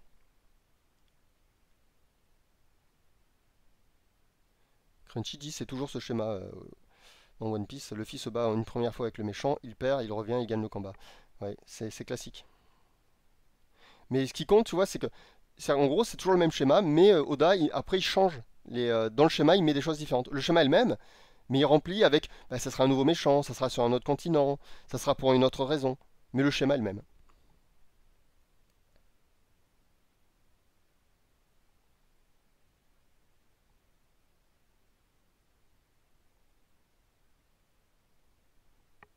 Il y a des, alors, désolé, j'ai lu un message, c'est quelqu'un qui répondait à quelqu'un qui dit qu'il ne comprend pas en quoi Toriyama est prétentieux. Qui dit que Toriyama est prétentieux? Parce que j'ai jamais vu ça. Enfin, Toriyama n'a rien de prétentieux, hein. Il est même très très humble, hein, Toriyama. Par contre, Toriyama est très décalé. Je vous le disais tout à l'heure, il y a les auteurs, on va dire, humains, quoi, les auteurs normaux, enfin. Et puis il y a les auteurs décalés. Toriyama est quelqu'un de très décalé, hein. Attention, hein. Toriyama, c'est quelqu'un qui n'aime pas les mangas. Tout ce qui connaît des mangas, Toriyama, c'est Astro Boy, hein, Tetsuo Atom, hein. C'est pour ça qu'on trouve les pics sur les cheveux. Mais en fait, il est hyper décalé. Il aime pas les mangas, Toriyama. Il est pas prétentieux, Toriyama. Mais il est un peu satirique. Comme il aime pas les mangas, il s'en moque un petit peu. Mais Gonagai aussi, hein. Gonagai est très, très satirique, hein, Gonagai. Beaucoup plus que Toriyama, même. Et c'est ce qui fait le charme de ces auteurs. C'est-à-dire qu'ils n'aiment pas quelque chose, du coup, ils donnent leur version, qui est un peu ironique. Et du coup, bah, c'est drôle. Comme c'est ironique, c'est drôle. Et du coup, ça marche.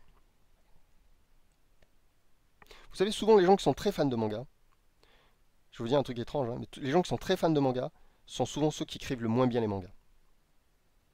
Et ouais.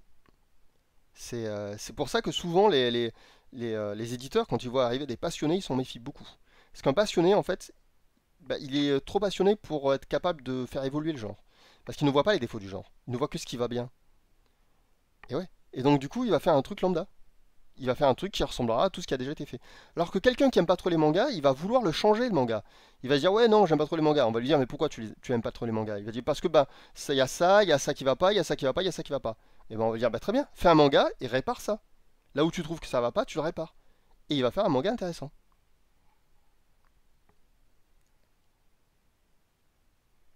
Alors, Shadows dit sauf Togashi c'est quelqu'un qui adore visiblement les mangas. Alors Togashi il est très particulier. Et Togashi c'est pas que les mangas, c'est aussi les jeux vidéo. En fait Togashi c'est un, c'est quelqu'un qui, je pense qu'il a un peu Tout à l'heure, je vous disais que j'avais besoin d'avoir mon cerveau en ébullition. Je pense que Togashi, il est comme ça. Je suis convaincu, mais vraiment, et ça, il l'a jamais dit, hein. Ça, c'est moi qui ose le dire, hein. Je pense que Togashi comment on appelle ça? Désolé, j'ai un trou de mémoire. Vous savez, quand on mange tout le temps, on va plus s'arrêter. On fait une boulimie. Je pense que Togashi est un boulimique. Togashi mange tout ce qui lui passe à portée de main. Jeux vidéo, c'est un boulimique. Et ça se sent parce que dans son manga, il y a de tout, il y a des morceaux de toutes les œuvres. Donc je pense que c'est un boulimique. Je pense qu'on serait impressionné par le nombre de mangas, le nombre de jeux vidéo, le nombre de livres même, que lit Togashi dans une année. C'est un boulimique, Togashi. Il a un cerveau, euh, il a un cerveau incroyable, Togashi. Il a le cerveau d'un grand créateur. C'est un boulimique, Togashi. C'est pas qu'il aime les mangas en fait. Ce serait de la BD, à mon avis, il lit même de la BD, Togashi. Même des comics. Il lit de tout ce qui lui tombe sous la main. Togashi, c'est un boulimique. Un Toriko, nous dit Mio. Ça marche aussi, oui. Ah, il y a Zilba qui s'en va, qui nous dit bonne journée. Bah, il est 56, je vais devoir arrêter.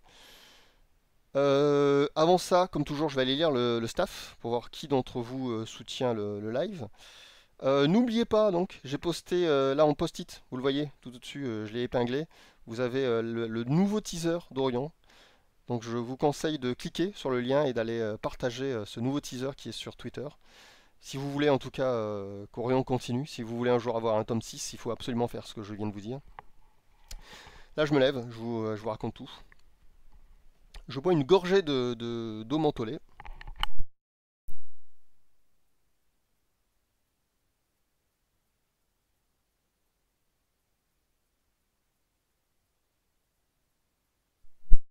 C'est comme ça.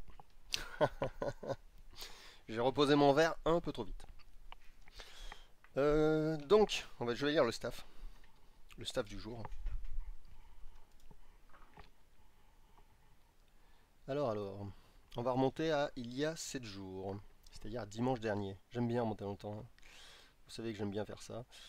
Alors, donc il y a 6 jours, j'ai été suivi par Osnose. Osnose.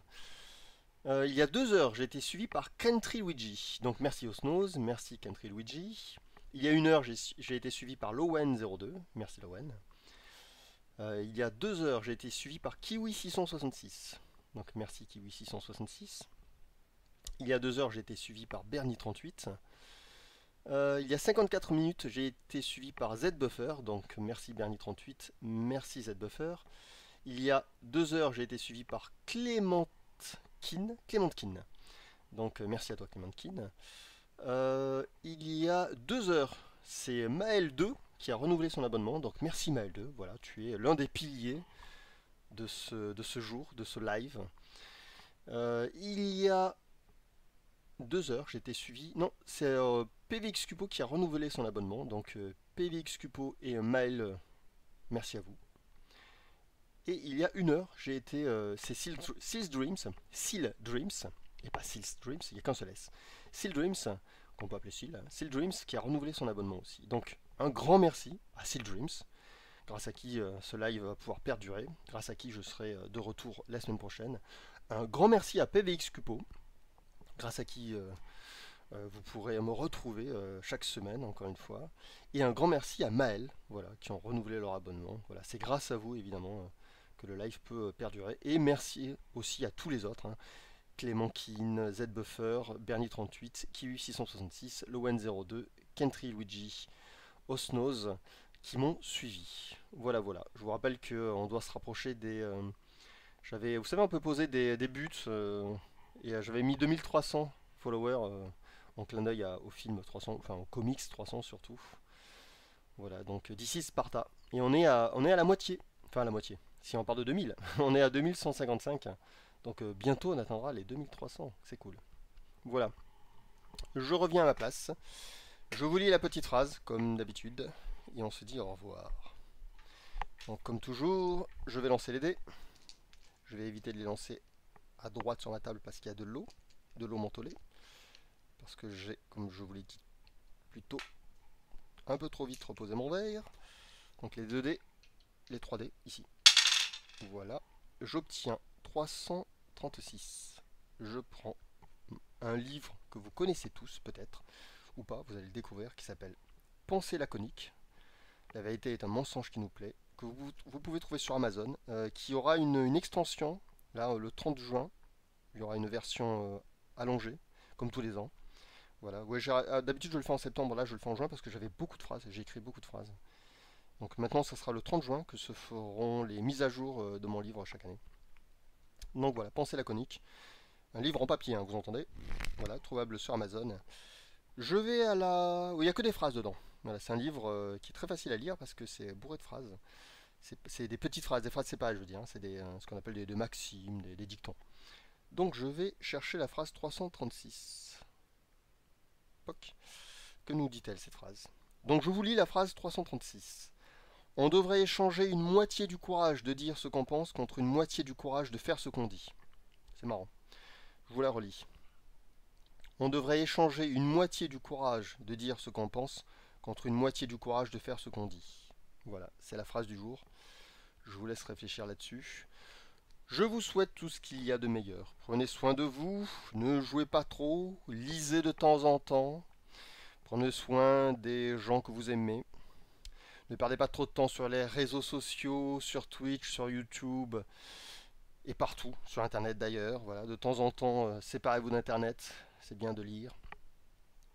Ne perdez pas trop de temps sur les jeux à boucle dopaminique, les jeux qui vous récompensent pour faire tout le temps la même chose. Jouer à des jeux d'exploration, c'est bien. Voilà. Lisez Orion, 4 volumes. Le 5e arrive bientôt, bientôt. 4 volumes disponibles sur Amazon. Orion. Un shonen seinen bizarre. qui ressemble à beaucoup de shonen sans vraiment leur ressembler. C'est très étrange.